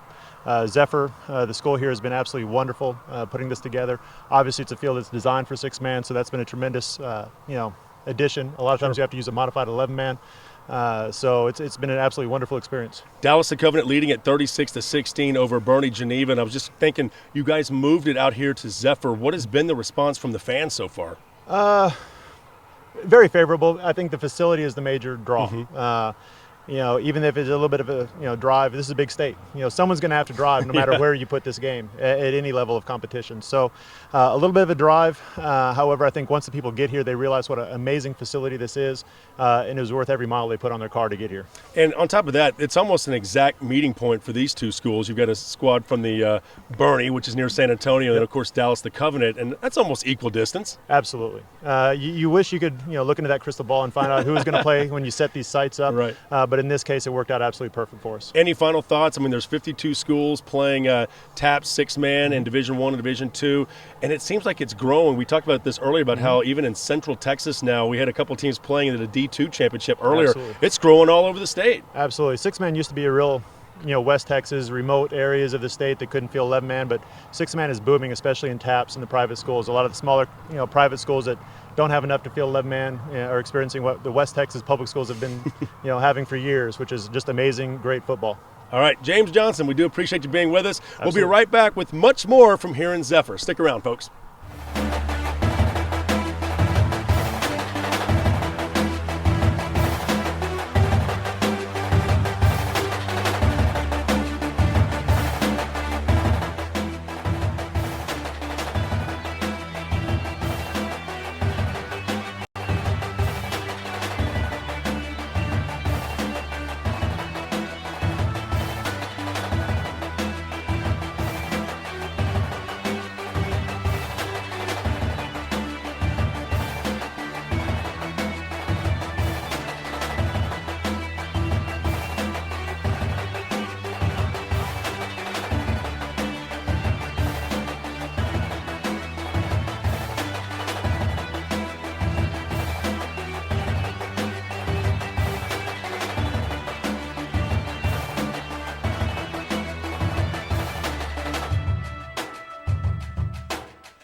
And welcome back to Zephyr's Bulldog Stadium, where it is 36-16, Dallas the Covenant on top right now over Boerne Geneva. And we already crowned one champion earlier in the day. It was the six-man Division II championship as Seguin Lifegate Christian defeated Fredericksburg Heritage. And that game was a 60-14 victory for the Falcons. So this one right here, 36-16. And it's one of those games where you got to feel that Dallas the Covenant's got to feel pretty good about what they've been able to do with the ball, both offensively and defensively. But nonetheless, the Geneva School of Boerne going to have to find a way to fight back in this one. And Matt Arafat is their head coach, and they're about to come back out onto the field. Larry Centers and Jeff Power joining you from back up here in the booth. And again, we are in Zephyr here at Bulldog Stadium, and great crowd on hand here as you see the Eagles about to come out onto the field. But been a big crowd. These two schools located about the same distance from Zephyr, which is located near Brownwood, Texas. So for the folks in Boerne, probably just came right up 183, and the folks over here in Dallas, Covenant coming on down. How'd you get here, Larry? You came from that area. Yeah, I don't know. I Put the controlled GPS by my on. GPS and sat back and started driving. Stereo on, GPS going, you're good to go, right? Good to go. But about 3 hours probably, I would say, something like that. Something in that neighborhood. Yeah, I think it's about the same for Boerne Geneva as well. But a good neutral site, and it's been fun being here. I like this field and this setup here. I think TAPPS six-man ought to seriously think about bringing it back here to Zephyr for many years to come. This is their first time doing it here, and it's kind of what James Johnson, who's the vice president for the TAPPS board of directors on that executive board, told us that they like having it out here, and they're kind of waiting to hear back from the fans, see what they think, see if it was, what they expected and all that. And I do know that the fans here in Zephyr have been real warm and receptive to all the folks coming out here as well. I did want to mention one thing. Dallas Covenant, they lost one of their players a couple of years ago, Carson Leslie. He wore number 3, and since then they put the number 3 in an inactive retirement, which basically means that no one in 7th through 12th grade could wear the number 3 for any team, boys or girls. But however, depending on that individual, the team, and the circumstances, the number 3 can be worn for a game. Well, this week the number 3 is being worn by number 32's Andrew McLean, and so a big honor for him. Now, he started off the season on varsity because they were low on his position. He needed a solid sub early in the season. Since then, he has earned his way into a starting position on defense.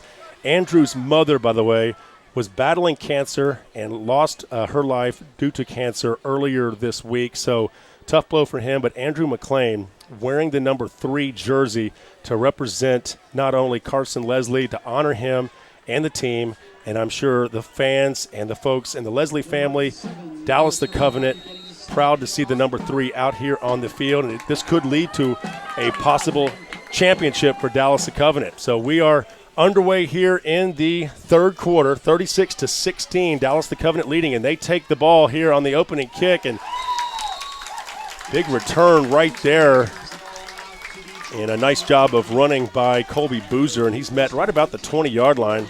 Good tackle by Hayden Baumgartz. So Dallas the Covenant will set up shop on their own 20-yard line. We'd also like to say hello to all the U.S. Armed Forces out there worldwide. Earlier today we had some folks from Afghanistan serving for the U.S. military in Afghanistan looking on, and we appreciate you guys being with us. Here we are, 1st and 15 on the 20. The pass is incomplete. Benson Moore was wide open on that play, but unable to come up with it. The ball was just slightly thrown a bit to the outside. So 6-man Division I action here. Dallas Covenant, they lost to Abilene Christian last year in the state title game, trying to pick up the schools first. Here we go, handoff up the middle.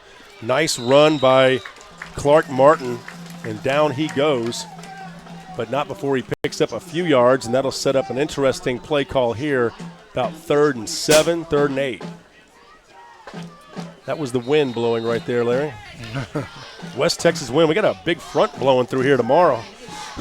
It hasn't arrived yet. It's nice and cool right now, though. Handoff around the right side and brought down about the 30-yard line is Colby Boozer. So now it's 4th down. Ball on the 29-yard line. So Covenant will need 6 yards, and we'll see if they decide to punt or go for it. Looks like they're planning to go for it. You never know, though. Sometimes these pooch kicks, you never know, but they're going to run it. Oh, they're going to pass. Downfield and open. Great play. Colby Boozer gets open. They lined up in a total run package, and somehow Colby Boozer cut through and got open right through the middle of the line and turned around, and there was the ball. So they're down to the 38-yard line of Boerne Geneva. That's a big play right there. You know, we talked about this, Larry, about coming out and taking control of the game to start the third quarter. Right now, the Covenant with a huge play. And this one going right up the middle. 20, 10, 5, and touchdown, Ben Cope. So there you go. Dallas, the Covenant, opens up the third quarter with a touchdown. And, wow, that is something that Boerne Geneva could ill afford. The hole right up the middle. Look at the nice piece of running getting to that hole. What a burst by Ben Cope here. good ball security. He knows that somebody's behind him. There's no way they can come punch it out. He's got it pressured up on all 4 points, all the way to pay dirt. Great job. So 42-16, now 44-16. Again, those kick conversions worth 2 points. So, wow, that's a big blow to Boerne Geneva. They're going to have to find a way to make something happen here on their first possession of the third quarter, trailing now 44-16.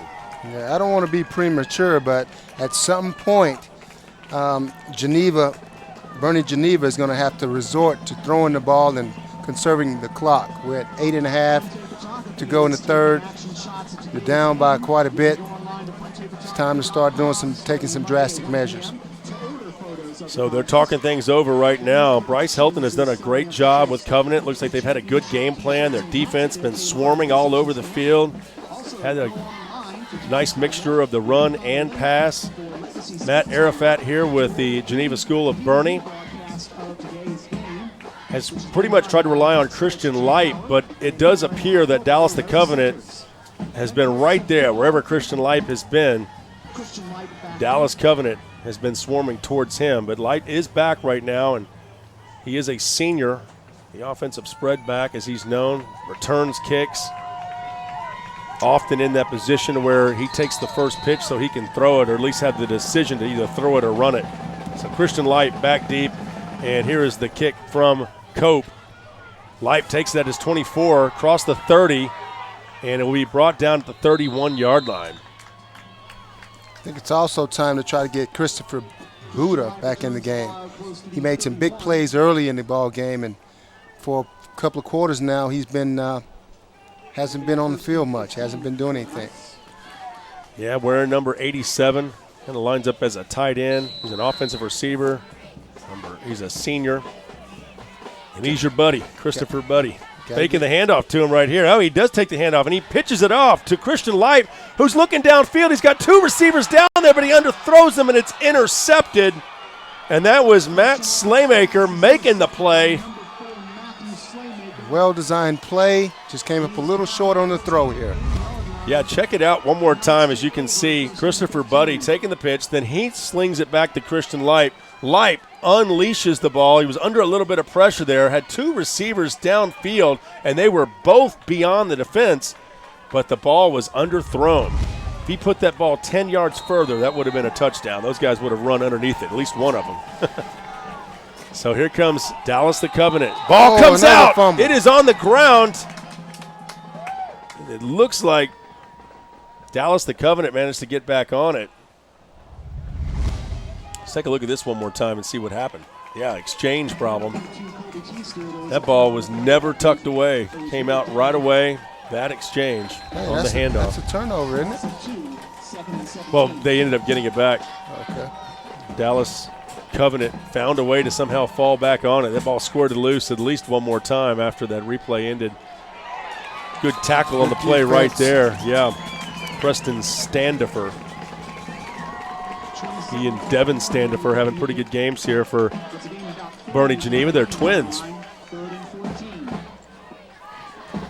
One adjustment I can see early is that this Boerne Geneva team seems to be playing better gap defense. Instead of stacking up one behind each other, they're spreading a wider net for the defender. Ball comes out on the ground. Do the Eagles have it this time? I think they do. They do. So Boerne Geneva, opportunistic, and that's what they needed. They get the ball back on the 9-yard line. Another poor exchange. That one from the center to the quarterback, and unable to come up with it was Covenant as it goes over to the Geneva School of Boerne, and they will set up at the 8-yard line. First and goal, handoff up the middle, and that was Christian Light down to about the 5. Pivotal part of the game right now, down 44-16. We've got moments in the game, Larry. You know this. Right now, there's no one on that Boerne Geneva squad that thinks they're out of this game. No one. But the key is they've got to score right here. You've got to be opportunistic. They have to, in order to remain optimistic, have to punch the ball in the end zone on this drive. So there is Marshall Brock And there you looking go. over the corner, and he And there you finds go. number 87. You asked about where Christopher Buddy is. Well, there he is. He's the guy. He's going to be the guy that we're going to have to lean on this team, Boerne Geneva, if they intend to get back into this football game. So the Eagles, that's a good little play right there, little play action, rolling out to the left. I think the Houston Texans had that same play, and Buddy was wide open there in the end zone. And here comes the two-point conversion, and it is up and good. So Geneva now with 24 points on the board, trailing by 20. I think half of Boerne's here. With this wide open style of play, a 20-point lead isn't what it means in an 11-man game. Very true. They are trailing by 20 points, but that can evaporate in a hurry. And you know what? Dallas Covenant just found out one way it can really evaporate in a hurry, and that's a turnover. Absolutely. Again, Dallas, the Covenant, with only one loss this year. They lost the first game of the season to Abbott. That's a UIL six-man school. Then they went on to beat Throckmorton and Valley, another couple of UIL schools in six-man. Throckmorton, of course, a team that won the six-man state championship last year, and a team that even beat an 11-man squad early this year. They played six-man for one half and 11-man for the other half. And if I'm not mistaken, when it went to six-man, they tore them up. Throckmorton said, now we're playing our game. We'll show you what we can do. So They didn't want any parts of the six-man game. Huh? Throckmorton, they are a perennial powerhouse in six-man football. And Boerne Geneva was looking like they might try to go with a little fake-type punt or kick, but nonetheless, here comes Boozer, and he's up around the 36-yard line. Let's look at that replay of that kick one more time. I want to show you something that I was picking up on. I was thinking that they were going to try to do an onside kick. What they did, it looked like not only were they in position where Christian Leip was lining up to kick the ball, but then ultimately it was kicked by another one of his players. But a nice job of picking it up there by Colby Boozer, and he ends up picking up some big yardage. Oh, good hit. Yeah, good hit across the middle. Does the ball come loose? No, thought it came loose again. Big hit there by Hunter Heyman. Heyman can lay the wood, can't he? Yes, he can. He's fired up after that play. So ball placed down just across midfield, now at the 39-yard line of Boerne Geneva. And Dallas the Covenant runs up to the line of scrimmage, trying to catch Geneva off guard, and picking up a few yards here to the outside has been Cope. Cope down to the 33. So 3rd and 4. Boerne Geneva Eagles have to find a way to quieten this running game down of Dallas the Covenant. Here's their chance. 3rd and 4, big play. Ball right up the middle and a hit, but right at the first down marker. I don't think he's going to get it. In fact, immediately the official signals 4th down. So they're just short. So now we're going to find out a key moment in the game. Can Boerne Geneva get one more stop here? You know, in six-man football, it's all about stops. If you can get 2 or 3 stops in a game, you can win it. I hear you. And they fumbled 2 snaps earlier in the last 2 drives. So anything can happen here. Yeah, Dallas the Covenant has had trouble holding up to the football. You know, Covenant, they play such good, strong defense. But, hey, let's talk about Geneva and what they've been able to do on the defensive side of the ball. This is where they could really make a stand. They've been impressive last week. Yeah, just short. The length of the football. Huntsville Alpha Omega only managed to score 18 points on them last week, and that's pretty impressive when you think about it in six-man football. That game did get into the 4th quarter before Geneva 45'd them, which, of course, is the mercy rule. And for those of you who don't know about that rule, it basically means any time the game gets beyond 45 points after halftime, game over. And you see that a lot, actually, in six-man. A lot of teams get 45, and not because there's that much of a mismatch. It's just some teams just get on a roll, and they just start scoring, and they got the right game plan, and before you know it, it's up over 45 points. What do you see here? Quarterback sneak? We'll see. Pitch out to the right, and he's going to get the first down and more. And more. Oh, spins off, and there he goes down the sideline to the 5 and into the end zone is Colby Boozer. That, my friends, might be the play of the game. Colby Boozer not only picking up the first down, picks up the touchdown on an amazing run. Look at Boozer using his blocks. Even the quarterback in with a block right there. And look at the spin right there. That was key. He spun off Christopher Buddy. Staying low throughout the entire run, keeping the ball tucked to his body. What a great run by Colby Boozer. Boozer's only a junior. And Dallas the Covenant hits the 50 mark, and now they're up to 52. So 52-24.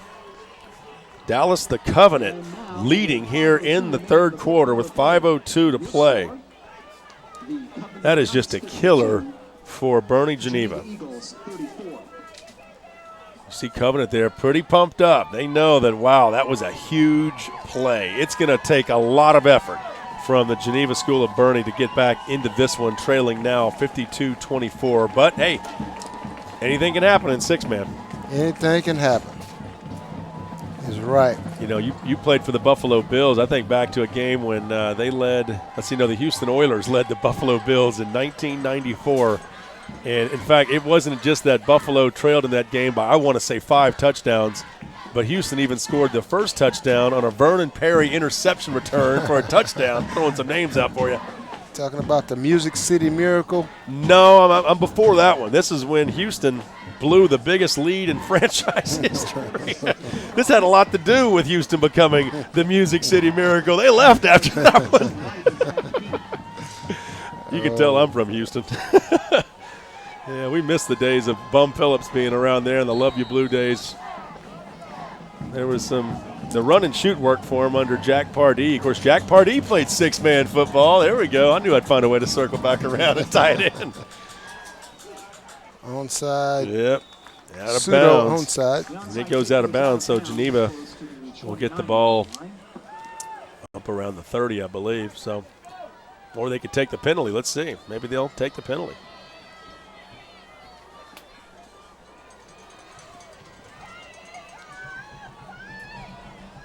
So it goes out of bounds. I'm trying to wait to see if they're going to decide whether or not they want to take the ball. Cliff Ross, the referee, umpire Ray Martinez, head linesman Raul Martinez, and line judge Jesse Cardoza. Always a good sign for the officials. If we don't call out their name for anything but to tell you who they are, that's a good thing.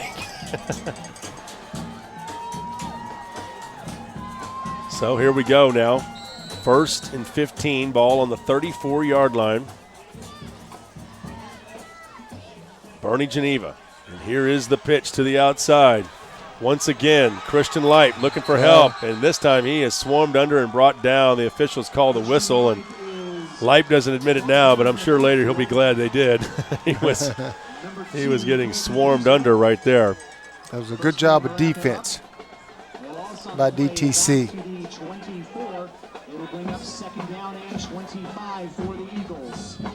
Yeah, this is a big play, 2nd and 25, not the position that Boerne Geneva wants to be in. 4:27 and counting, third quarter. Time starting to kind of become an enemy here for Dallas the Covenant. They've got to find a way, Boerne Geneva does, I should say, has to find a way to put the ball in the end zone. Dallas the Covenant, they want to see that clock roll right now. And here is the pitch once again to Light, and he's going to take it to the 30 and up to the 31-yard line. Nice run right there, getting most of that yardage back, but it's still going to bring up 3rd and short. They need about 3 yards. Man, that kid is fleet of foot. Every team's got one player that they line up in that position that they can just get him the ball and make something happen. Get him the ball in open space. See if you can't, get a pitch to him so he can decide whether or not he wants to keep it or throw it. By the way, Jack Pardee played six-man football at Cristobal. Then went on to play at Texas A&M, two-way star. So see right there, it's here in Texas, out here in West Texas. And I tell you, it's the fact that he went on to play at Texas A&M kind of speaks volumes for six-man football. True.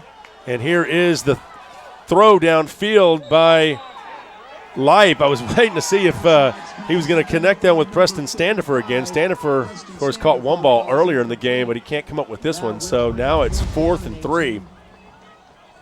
You know, looking right there at that play developed, James Cinco Winston doing a pretty good job of holding back the defense, but I tell you, they're just swarming. And by the time Lipe gets the ball, I mean, he's got to make a quick decision. He's got to decide whether or not he's going to run it or throw it, and that's not what Boerne Geneva wants to do. They need to have a little more time. They're going to have to punt it right now. So 4th and 3, electing to punt, and the ball is going to go all the way down to the 2-yard line. So just when you're thinking, you know, why are they punting down 52-24, they get the perfect punt, and they pin Covenant down on their own 2-yard line. So we'll see if that gamble pays off, punting the ball to Dallas the Covenant. I think that actually shows you right there what Matt Arafat thinks of his defense. He thinks, you know what, I'll pin him back deep. Let's see if we can't make a stop down there and lead to some points on the next drive. From what I've seen this entire game, he has no reason to doubt his defense. He's put a good unit on the field, and they've answered the bell every time.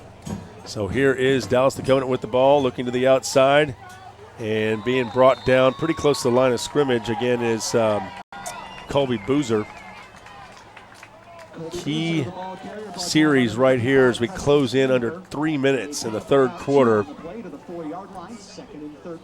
If Boerne Geneva is going to get back in this game, they've got to have a stop. They didn't get it last time. That 4th and 1 play was huge, which led to a Colby Boozer touchdown run of nearly 40 yards. And here's Boozer again, stiff arm out across the 10. Still short of the first down, though. Gets out to the 12. He's about 5 yards short of the first. Remember, you got to go 15 yards in 6-man football. This is the TAPPS 6-man Division I championship game.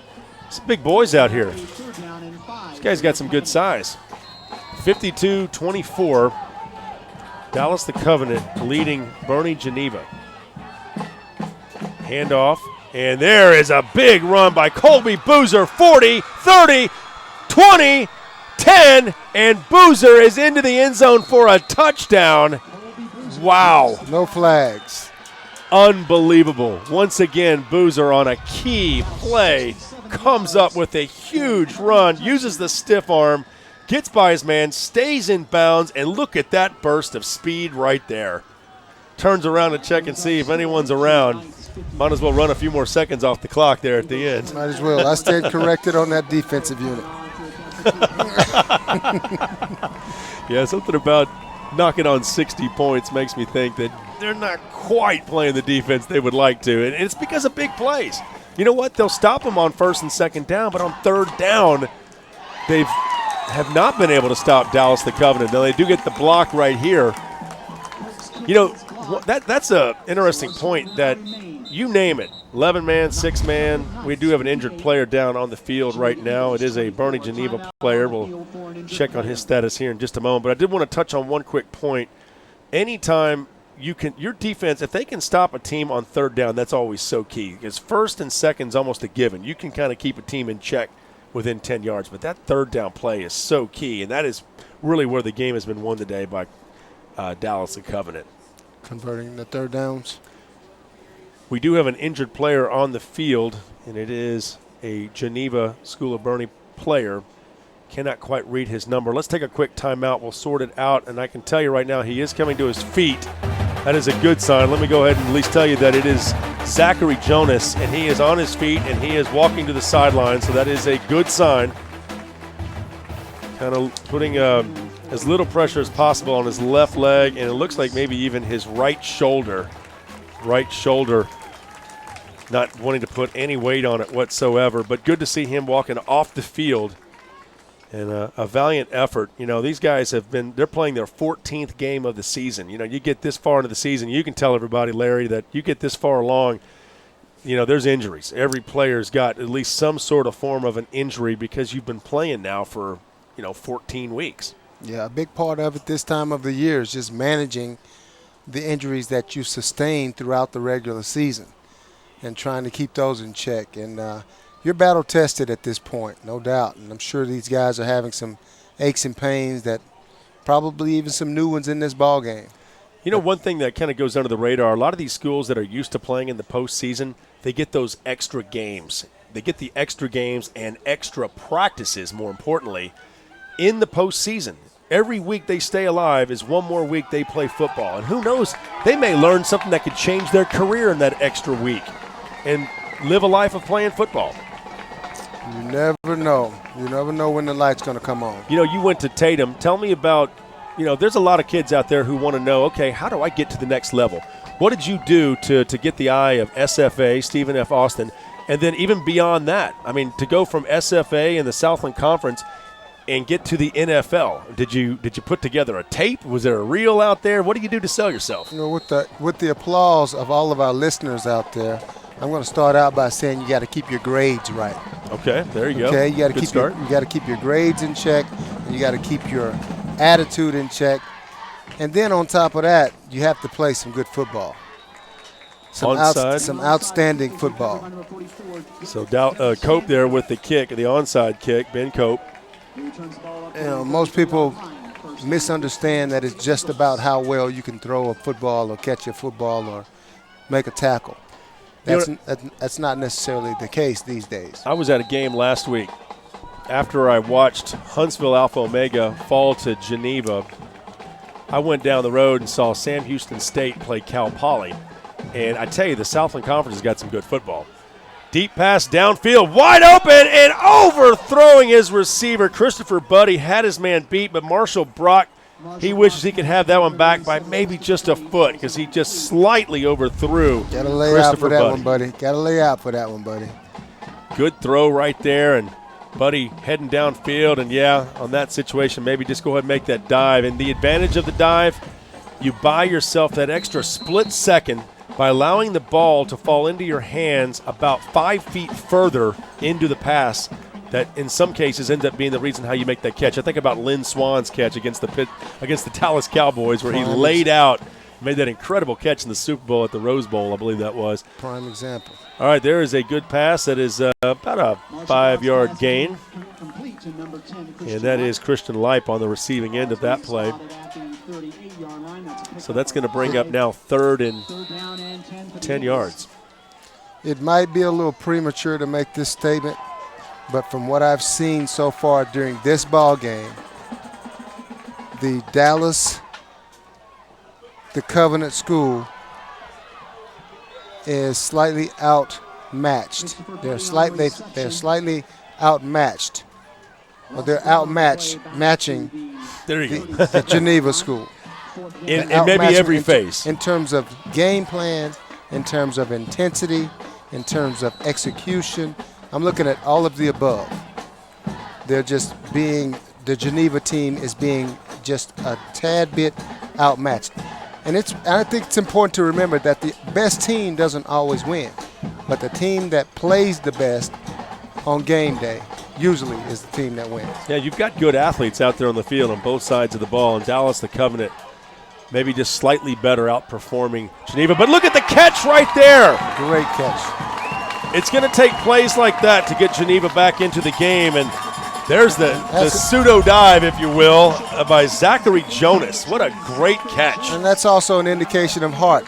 This is a guy that was helped off the field a few seconds ago, who comes back and makes a gutsy play just to give his team a chance to win the ball. That's a great observation. Jonas right back in, making a huge play, and look at that. So ball down now to the 18. Handoff up the middle. Thought that Lipe would have a seam, but could not get through the last defender, so he is brought down about the 11-yard line, looks like. Maybe we'll call it the 10. And that's going to do it for the third quarter as Dallas the Covenant leading 58-24, but the Geneva School of Boerne is knocking on the door. Can they get back in it? This is the six-man Division I championship game from here in Zephyr. We'll be right back with much more.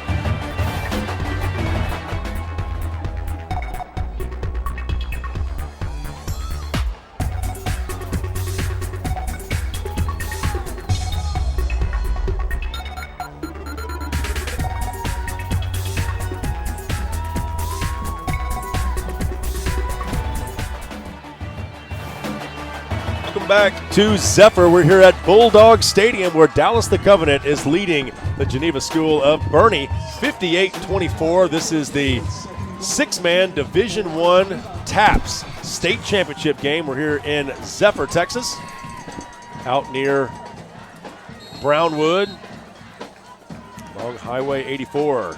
And here is the handoff right up the middle to Christian Light to the 5. Can he get into the end zone? He does! Touchdown, Christian Light! One of his coaches runs over and says, "That's what I'm talking about." So just like that, the fourth quarter begins with a key touchdown run by Light. And Christian Light, the spread back, finding a way to get into that corner. Let's watch this. Did he get in? Wow, that was tight. You know, you got to get that ball inside the pylon. And it looked like he might have had the ball inside the pylon before he stepped out. That's what the officials saw. And here is the two-point conversion kick. It's good. So 58-32 now.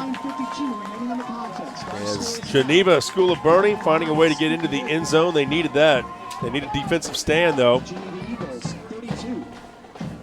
Dallas Covenant, they've been nearly flawless the entire game, but if there's been one bugaboo for them, it's been their turnovers, and that's one way that Boerne Geneva can get back in it. Cheerleaders here from Boerne Geneva entertaining the home side crowd here. Press box, of course, located on the home side. What a nice stadium this is. Yeah, Bulldog Stadium here in Zephyr. It's beautiful. Set up for six-man football.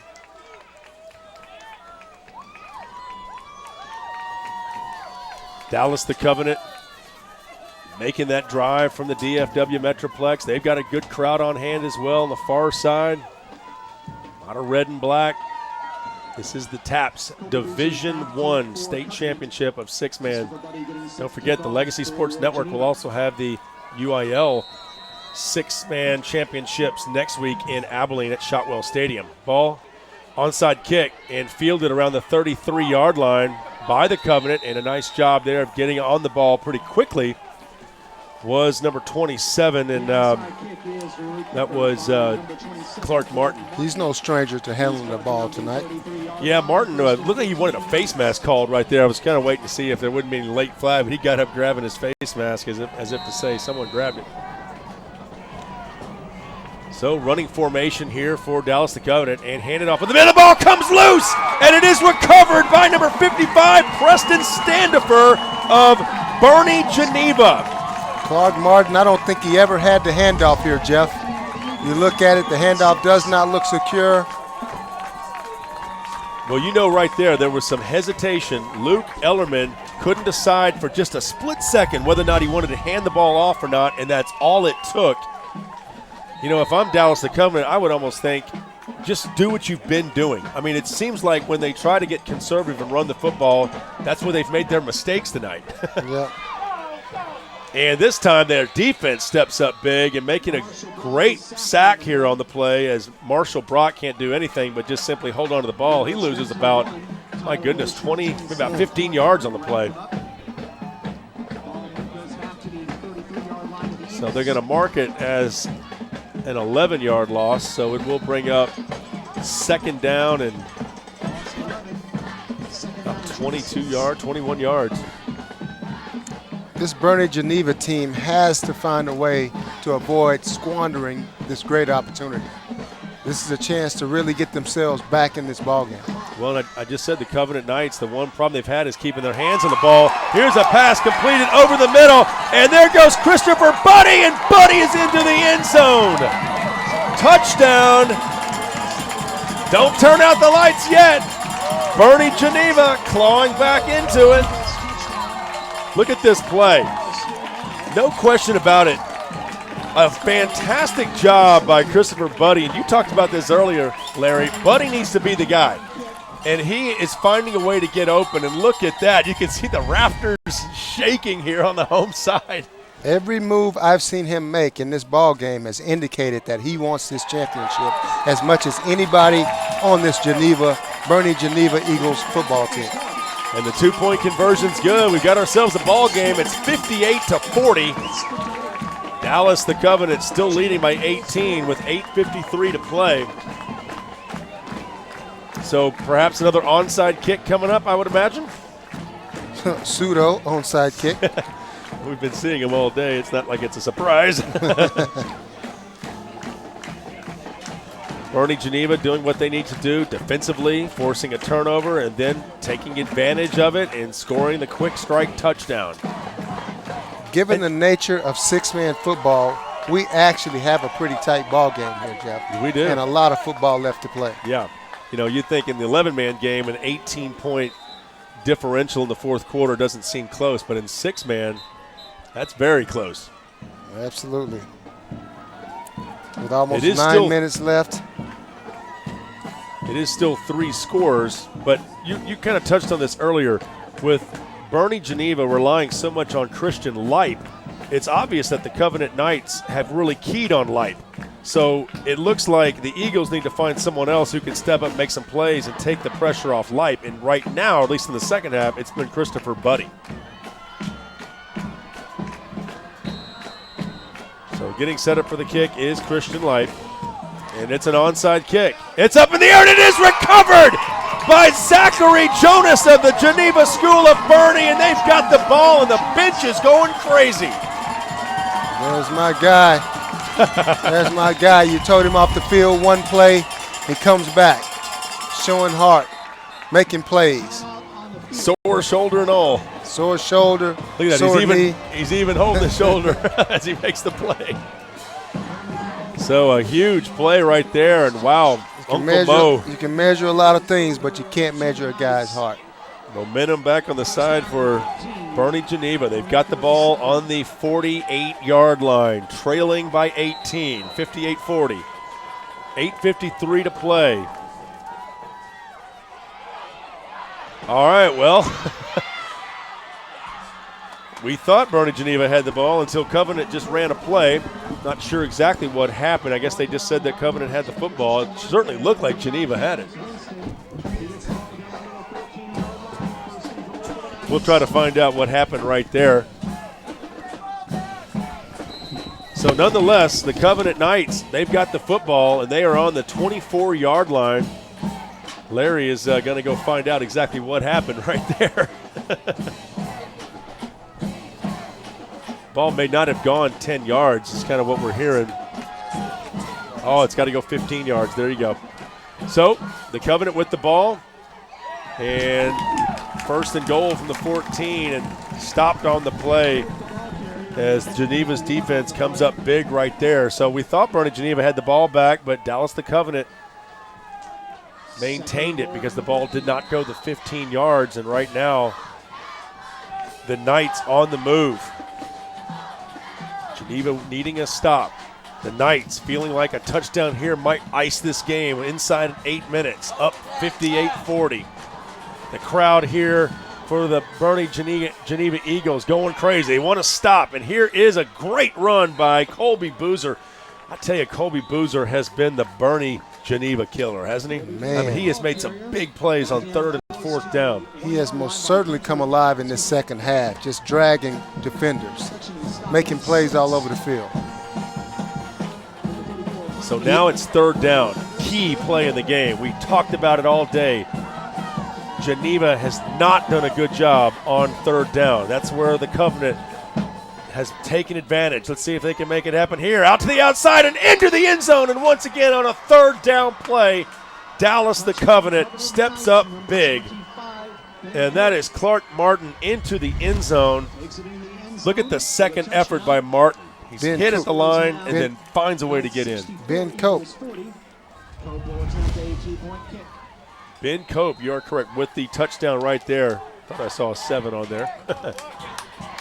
So Cope is into the end zone. Yeah, Cope is the man that has gotten some big plays for him on third down, as has Martin, as has, of course, Colby Boozer. Great second effort by him on the touchdown. And the 2-point conversion kick is blocked. Geneva's really good at that. They blocked a couple of them last week. So the score remains 64-40. But Covenant with a big touchdown there on third down. But this one is blocked. And, you know, Boerne Geneva's got some good size, and it really pays off to have some tall players on your squad there for blocking kicks. I'm sure they'll be suiting up for basketball season pretty soon. I'm sure. This is the championship game. What's next? Basketball. Gotta be basketball. Or soccer. You know, it's not uncommon for golf. High school basketball teams to really get a jump start right around Christmas time when you're on a school that's got a good football team, because then those football players come over and suit up for basketball, and before you know it, you're playing better defense, you've got better guard play, and the whole game is elevated to a whole new level. And really district play doesn't really get rolling until about right now anyway, so you've got time to kind of weather the early storms and find out what you've got from some of your other players in basketball. But that's another sport, another story. We're on football right now, 64-40. Let's stick to the program. 64-40. The Covenant leading back deep here for Boerne Geneva with, as he watches it sails over his head, Christian Leip can't do anything about that one. I don't know about you, but to me this has been a very entertaining football game. It's been a lot of scoring, a lot of action. Guys really showing a lot of heart out there. Yeah, it's been much closer than the point total shows right now. This game has really felt like it's been really a 1 or 2 score game throughout. But in six-man football, I think that's how it adds up. I mean, par for the course. It is. You're never out of it. So 1st and 15 here. Ball on the 20. Check, that'll be 1st and 20. So when they first get the ball, they got to go 20 yards. And they're going to get about 15 of it here, all the way out to the 34. So they get 19 yards on the play.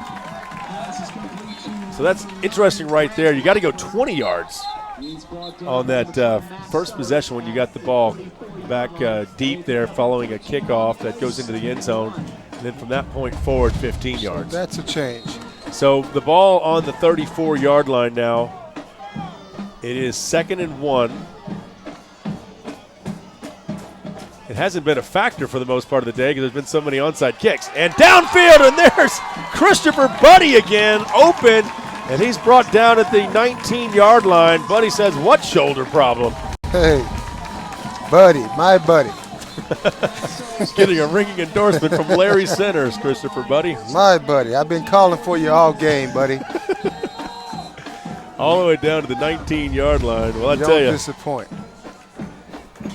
The six-man's version of Jason Witten. Yeah, Dallas Cowboys tight end. Low snap. Going to have to fall on it. And once he put that knee down, he was down. So Marshall Brock could not come up with it. He was pretty disappointed right there in that low snap. He's had about 2 or 3 in a row. I'm sure he's given the center a mouthful here. It's a pivotal part of the game. We're down to 6:20 to play. Can't afford any low snaps or any mistakes for that matter. Right now, Boerne Geneva has to be perfect. They need perfect execution over the next 6 minutes and 10 seconds. And they're playing the best team in six-man Division I. There's no question about it. Dallas Covenant, they've been here now for the 4th straight year. They've got the players. And look who's on the attack. Colby Boozer putting the pressure on, but the ball's dumped off. Brad Blackburn. Get a clipping here. Blackburn gets back to the original line of scrimmage, but nonetheless, flag on the play. I think we'll catch Christian Leip with the block in the back here. Yeah, so that ball going backwards for Boerne Geneva, not what they want. Look at the pressure right there by Boozer. And that's been the story all game. Dallas the Covenant has put a lot of pressure on whether it's Christian Leip or even Marshall Brock. And they're forcing them to have to get rid of the ball quicker than they would like. I mean, look at the Dallas Cowboys. You got Tony Romo. People want to rag on him for not having a good season. You know what? He's got 3 seconds to throw the ball every time he goes back to pass. What do you expect? Hey, you got to have a good offensive line. It's a team effort no matter what you think about it. One guy can't do it alone. I'm a little surprised that Geneva has not incorporated Christian Leip into the offensive scheme a little bit more. Well, I think they're trying to find another alternative because Lipe has been in so much pressure, and that's the reason why right there. Christopher Buddy's stepped up here in the second half and has made some big plays, and he's kind of been the go-to man for Marshall Brock. But facing third and very long, they've got to get down to the 3-yard line, and the ball is currently sitting on the 26 with 5:27 and counting. I'm leaning toward thinking that this is potentially 4-down territory. Yeah, I don't think there's any question. And Marshall Brock in the shotgun formation, he's going to throw it up deep. And finding a way to get under it is number 87, Christopher Buddy. It's going to be offensive. Buddy might have pushed off there. Let's see. It's going to be offensive. Actually, that is not Buddy. That is Zachary Jonas. I tell you, Jonas has got the same kind of size that Christopher Buddy's got. A couple of really tall receivers. That's a good little matchup for him, that height. They get down around that goal line. That's the play I'd run. I'd find one of those guys in the corner of the end zone. Oh, defense. Oh, okay. So that's an automatic first down. That's a surprise. Stop the clock. Yeah, kind of hanging on to him right there at the end, holding the arm. There it is. Great job by our Legacy Sports crew here, getting that video taken care of. Good eye by the official. So, 64-40. And we are looking at first down here for Boerne Geneva. Ball on the 4-yard line. But again, the clock probably more of the factor than anything else, trailing by 64-40, 24-point difference. What did they call here? Illegal contact? Yeah, there's a new flag. Let's see what the call is. 15 yards. Okay, so it is pass interference. First down. Okay, we're good. 15-yard penalty. Instead of the point of the foul, Yeah. you get 15 yards. Yeah. Okay. Yeah, there you go. So instead of the ball being down around the 3-yard line, it'll be on the 11-yard line, but it is still first and goal for Boerne Geneva. And, you know, the officiating crew making sure they're getting it right here and doing a great job tonight out of the Pecan Valley chapter. Cliff Ross, Ray Martinez, Royal Martinez, and Jesse Cardosa. Handoff right up the middle. And Light picking up some pretty good yardage down to the 6, but the clock continues to move. We are now inside 5 minutes. Boerne Geneva needs to speed up the pace a little bit here. Christopher Buddy back on the field now. I'd watch for him in the corner. That's my crystal ball right there. I hear you. With the 24-point deficit, definitely have to speed things up and be more clock conscious. Taking the handoff. And this ball overthrown in the back part of the end zone. Preston Standifer, perhaps the intended receiver, but that ball was thrown a bit high by Brock. How about a screen play? We got this rush coming at such a high pace, such a fast pace. Dump it right over the heads to a fast guy. Light, perhaps. Draw him in and dump it to one of your backs. We'll see. Marshall Brock. Here comes that pursuit again. He gets away from it. The ball is knocked away. It could be a fumble. Flag down, but also the officials say that it was a forward pass. Arm is going forward. I think the referee will pick up the flag. I think he meant to throw that to say ball's down. Yeah, no flag. There we go. There was no flag. He went to throw his little marker to say the ball was down. He threw his flag instead. But Cliff Ross has done a great job tonight. We appreciate him. Another thing the other team's defense is doing, the DTC defense is doing, is they're utilizing the quarterback for Dallas Covenant, or for Geneva, his inability to run the ball. In order to run the ball, you have to pitch it back. Correct. So they know that he can't run it, so they can rush wide open. There's no threat of quarterback draw. He's not going to run it, so he's got to throw it. And in that play, the way that play is set up, once your man has gotten by you, you've got to turn around and look for the ball. You got to help your quarterback. He's about to get sacked. You've got to do him a favor and turn around and see if he can get it to you. Yeah, so you have to break your that's routes. the next best thing to a screen when you think about it. I mean, that's basically the 6-man version of the screen pass. Once you've missed your block, turn around. It's coming your way. Hey, I tend to agree. If what I'm seeing is a huge void right behind the defensive line on almost every rush. They're rushing. They got their ears pinned back. on the defensive line, and there's a huge space between the line, defensive line, and the coverage. That's right about where Preston Standifer's been located most of the night, wearing number 55. He's a lineman, but he's eligible. I'd kind of look for him in a play like this. But it is 4th down now, ball on the 7. And here's the pass, corner of the end zone, up and out of the outstretched arms of Christopher Buddy, and I think that's going to just about do it. You can see the celebration in the corner by Dallas, the Covenant. The Knights know that that was a key goal line stand right there, and they've got a 64-40 lead with only 4:24 to play. Even in 6-man rules, this is going to be a tall order for Boerne Geneva.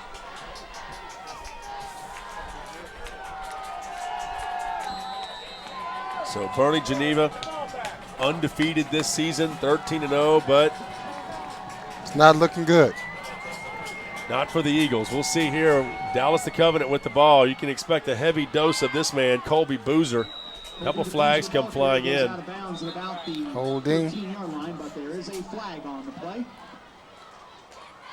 You know, I did notice that Abilene Christian University, they do get a lot of talent out there. They pick up a lot of those players that are playing 6-man and private school, and they got great teams out there. Hardin Simmons, another one. Because they're in that area where 6-man football is so popular. Got to find some quick guys to play that can play on 11-man in the 11-man game, coming from a game like this. And if you think about it, you know, TAPPS 6-man maybe a little bit different than UIL 6-man in the fact that you've got players out there, and maybe their enrollment might be a little bit higher. And, you know, you think about just TAPPS in general. I mean, the game that we saw last night. I mean, you've got one of the teams last night had actually played the Brenham Cubs on their schedule, a Class 4A team. And we're talking about a Division III team in TAPPS. So my point is that, you know, like St. Pius comes to mind. You know, they played Sealy earlier this year and beat them. You know, these teams can hang with the big boys. You're going to get to a point in Texas football where you're going to start seeing squads that play private football. They're going to start getting that respect they deserve because they can play with anybody. There is no doubt in my mind that just because these guys attend private or parochial schools, that they are not just as talented as players, athletes in Texas who play at other more private schools or public UIL, schools. Public schools. Yeah, and I don't think there's any question about it. A lot of times there's more and more private schools and TAPPS schools popping up all over the state of Texas. More on that in just a moment. 3:39 and counting. Back to pass goes William Simmons. He's looking downfield and unable to find his man Colby Boozer. I mean, there's no question about it. There is, without a doubt, talent across the board in TAPPS football. And you know what? I think the colleges that pick up on that and realize that are the ones that are gonna get that advantage. They're gonna find these players with heart. They're gonna find that diamond in the rough. And there goes Boozer, the outside, somehow keeping his feet all the way out to the 28-yard line. The clock will continue to move, and that's a first down. And I think that's gonna just about do it here. Boozer deservingly should be the MVP of this game, but you know, special award should go out to Christopher Buddy and also Christian Lipe and what they were able to do for Boerne Geneva. They have been very impressive, to say the least, as well.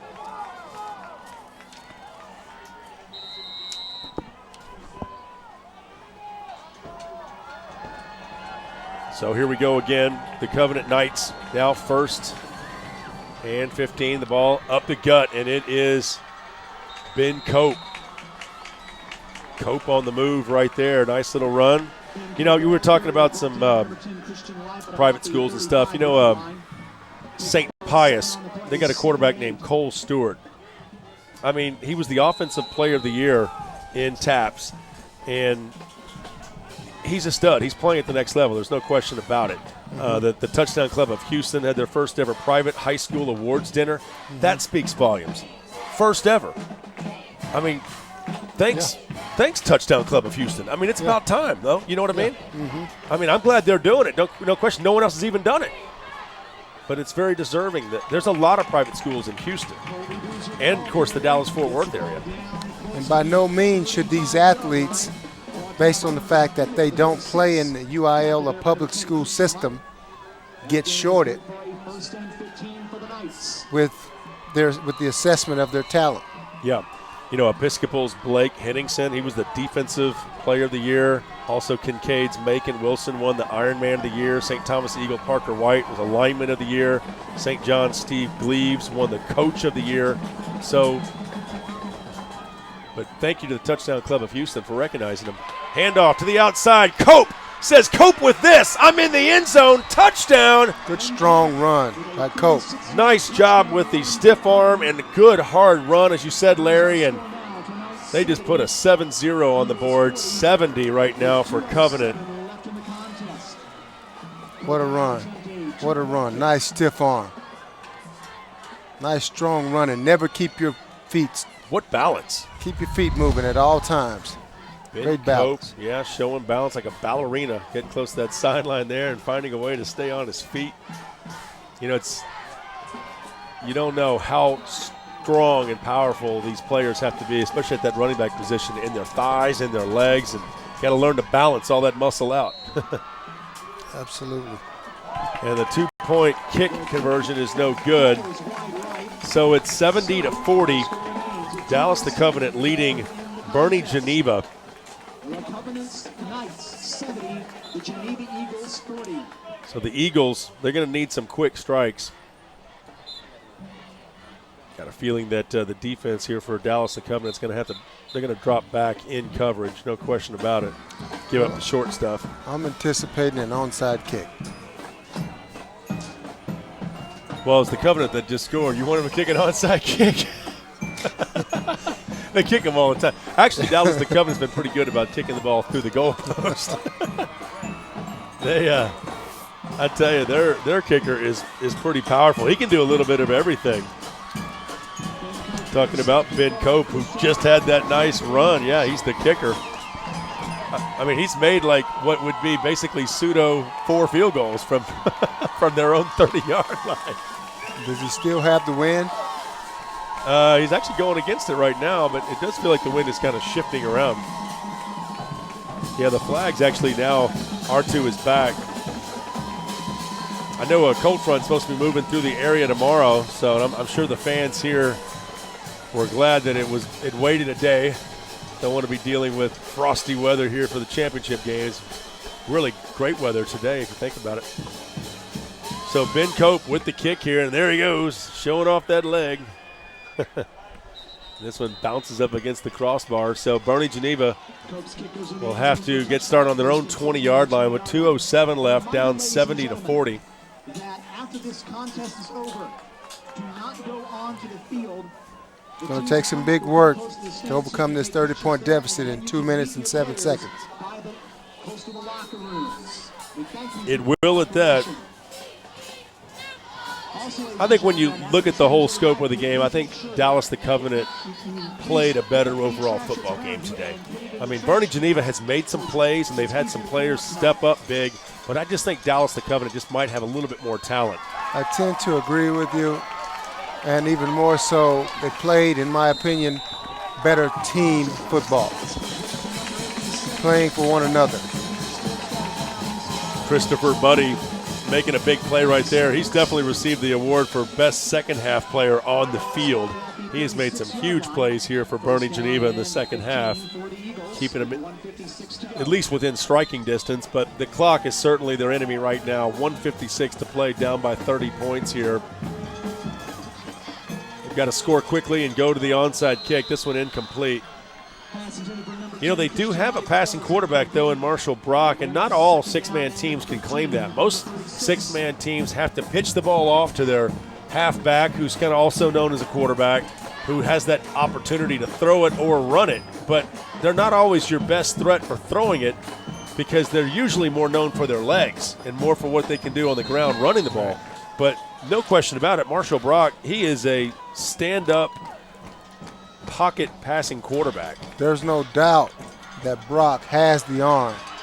Now the accuracy, we haven't seen enough of that yet to give him the blue ribbon, but as far as the strength of arm, he's got that for sure. Well, and I think also you could say that the Dallas Covenant defense has a lot to do with that tonight. A lot of pursuit. And there again, once again, two defensive players in that backfield in no time. And you can even see a couple of the Geneva players sort of having that look on their face like, man, I've got to do a better job of picking up that block. And that I've kind of gone back to that a lot. I mean, I know 40 points to most people sounds like Boerne Geneva's had a lot of success on offense, but in reality, in six-man football, I mean, that's pretty average. And Dallas the Covenant has really kept this Boerne Geneva squad in check for the most part because of their pursuing defense, that mad pass rush they have. And not just the pass rush, but it appears like Boerne Geneva just hasn't been able to work in many screen plays or anything to just get the ball right around the line of scrimmage and try to cut the ball upfield.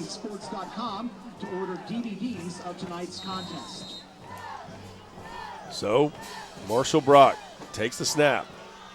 Looking for his man, Brad Blackburn. Blackburn trying to make a play. He does get out of bounds. Got to be careful. That extra yard's not worth it to let that clock keep rolling. That will bring up fourth, it looks like, and 3. 1:33 to play. That will bring up 4th down. 70-40. Geneva wants to talk things over, make sure they've got the right play call here. That is their final timeout in the contest. You know, Boerne Geneva is going to grow up a lot tonight. Playing in the state championship game for the first time. You hear this a lot. Teams that get to the championship level for the first time, they usually don't win. They usually are overpowered and overmatched due to the lack of experience of playing in those big-time games. But they gain a lot of experience by participating in a championship game. And the following season, lo and behold, they usually make a very strong effort and a good run. I don't know if I can agree with you more on that. You know, you have 4 seniors on this Geneva, Boerne Geneva Eagles football team. And with, not counting those guys, they'll obviously graduate and move on. But the younger guys, the underclassmen, will have had a taste of this type of success. And hopefully they'll prepare according to try to get back to this spot. Yeah, 15 and overcome. Underclassmen. Oh, and the ball slightly overthrown. Christopher Buddy was wide open, but Marshall Brock could not find him. And it will now go over on downs to Dallas the Covenant. And they will set up shop on the 38-yard line, 1st and 15. Ball near midfield, and with no timeouts left for Boerne Geneva, I would expect to see Dallas Covenant take the knee here at least 2 times and wrap this game up. But a valiant effort. Both teams played well tonight. Boerne Geneva played a great football game. No reason whatsoever to hang their heads. Dallas Covenant, a little bit better tonight. We saw some great efforts on both sides of the football. We didn't see guys giving up. That's one thing I can tell you for sure, on either side of the ball, no matter the situation. And that's important. You like to see that on a football field, nobody giving up. And right now, several new players getting on the field for Boerne Geneva. And another thing I might add, there was a tremendous amount of sportsmanship shown by both squads tonight. No squabbling, a very clean played football game, and that's something that's always refreshing to see. So Dallas the Covenant taking a knee. There's a Gatorade bath in the far distance. You might have seen that as Bryce Helton gets the bath over there. It might have been water, but nonetheless, it's kind of known as the Gatorade splash. Well, Larry's going to head on downstairs and get ready for some post-game interviews. Good luck, Larry. And the Covenant Knights out of Dallas are your 6-man Division I state champions of TAPPS football. They win it by a final score of 70-40 over a very game effort by Boerne Geneva. Again, your final 70-40. Let's take a quick timeout. We'll have post-game reaction and much more. Final score 70-40. Dallas the Covenant picking up their first state championship in school history. Congratulations. We'll be right back here on the Legacy Sports Network.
Mic check.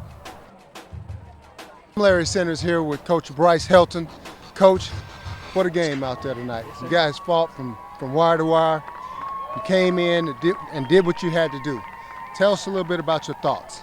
Well, it wasn't pretty. We had 4 turnovers, we left over 10 points out there. Those are mistakes that we've been trying to fix over the course of the last few weeks. But couldn't be more proud of our guys, especially after letting them score on that first play, to come out and just stay with it. Just let the ghost of the past put them behind them and just keep their head in the game and do their job the whole game and allow us to be in it to the end. I hear you. Finally, after coming here 4 times, you finally got that monkey off your back. How does that feel? Well, it's actually our 5th time, so we've lost 4 times. So Okay. It's a huge relief, huge monkey. But it's a credit to our guys. I mean, they came out since December of last year and to focus on this game. So they got the job done. Well, I was extremely impressed. Can you tell me a little bit about some of the adjustments that you had to make in order to overcome in this game? Yeah, a lot of it was inside interior linemen were giving us a little fits on our offense. We had to come back in and make some adjustments with our line and just really they just had to step up and do their job. They weren't getting their blocks in the first half, and we came back, fixed some of that. Didn't get ball control like I would have liked, but we kept pounding on them and kept moving the ball. So. Okay, well, great win, Coach. I won't hold you. Go enjoy this win. Right. Congratulations and good luck to you next year. All right, thank you. Come on in, guys. Yes, both of y'all come in. Okay, I got Clark. All right, as you can see right there, both teams now in the middle of the field. In prayer right now as we send it back down to Larry Centers, who is with both the players right now. In fact, this you guys is stuck Colby together Boozer. as a team. Tell us a little bit about what it took to get over the hump. It took about 5 months of work throughout the summer, through 2-a-days, and all through this year to get to here. It wasn't just one game. It was a long process that paid off tonight, and it's the best thing that could have possibly happened. Hey, Kobe, talk to me, man. Look like you just, I don't know what it is. Look like they decided to give you the ball and get you in the game plan late in this contest. And by God, you delivered. Great job out there. What can you tell us about your performance tonight? Well, I got to attribute all my success to our linemen. I can't do anything without those guys. They're out there blocking for me. They're out there sacrificing their bodies. But it's almost unreal. This is just great. But I got to give it all to our linemen and to our fans. I hear you. Guys, as we know, championships are not easy to come by. Congratulations. Enjoy this, guys. Be a champion. You're a champion from now on, no matter what. Congratulations. Thank you. Thank you, sir. Any parting words? Let's go Knights! Well, Austin, I won, y'all didn't. Yeah, scoreboard. All right, guys. Larry Sanders, back up to you. All right, Larry, do appreciate that. 70-40, the final score. Again, Dallas, the Covenant, state champions. And as they said there, that they had been here 4 consecutive years and now 5. The 5th time is the charm for them. They win the state championship, and Bryce Helton is extremely excited. And of course, you heard from Colby Boozer there, and they were extremely excited. Clark Martin, Ben Cope, all those guys had a great game for Dallas the Covenant. They win it. Final score one more time, 70-40. For everyone a part of this one, we appreciate what you do. Legacy Sports Network, Jim Barton, all you guys across TAPPS football, thank you for being with us out here in Zephyr. Beautiful stadium here, Bulldog Stadium. Let's bring 6-man TAPPS football back out here next year. Once again, the final 70-40. Dallas the Covenant wins over Boerne Geneva. I'm Jeff Power for Larry Centers. Take care, everybody. We'll catch you next week.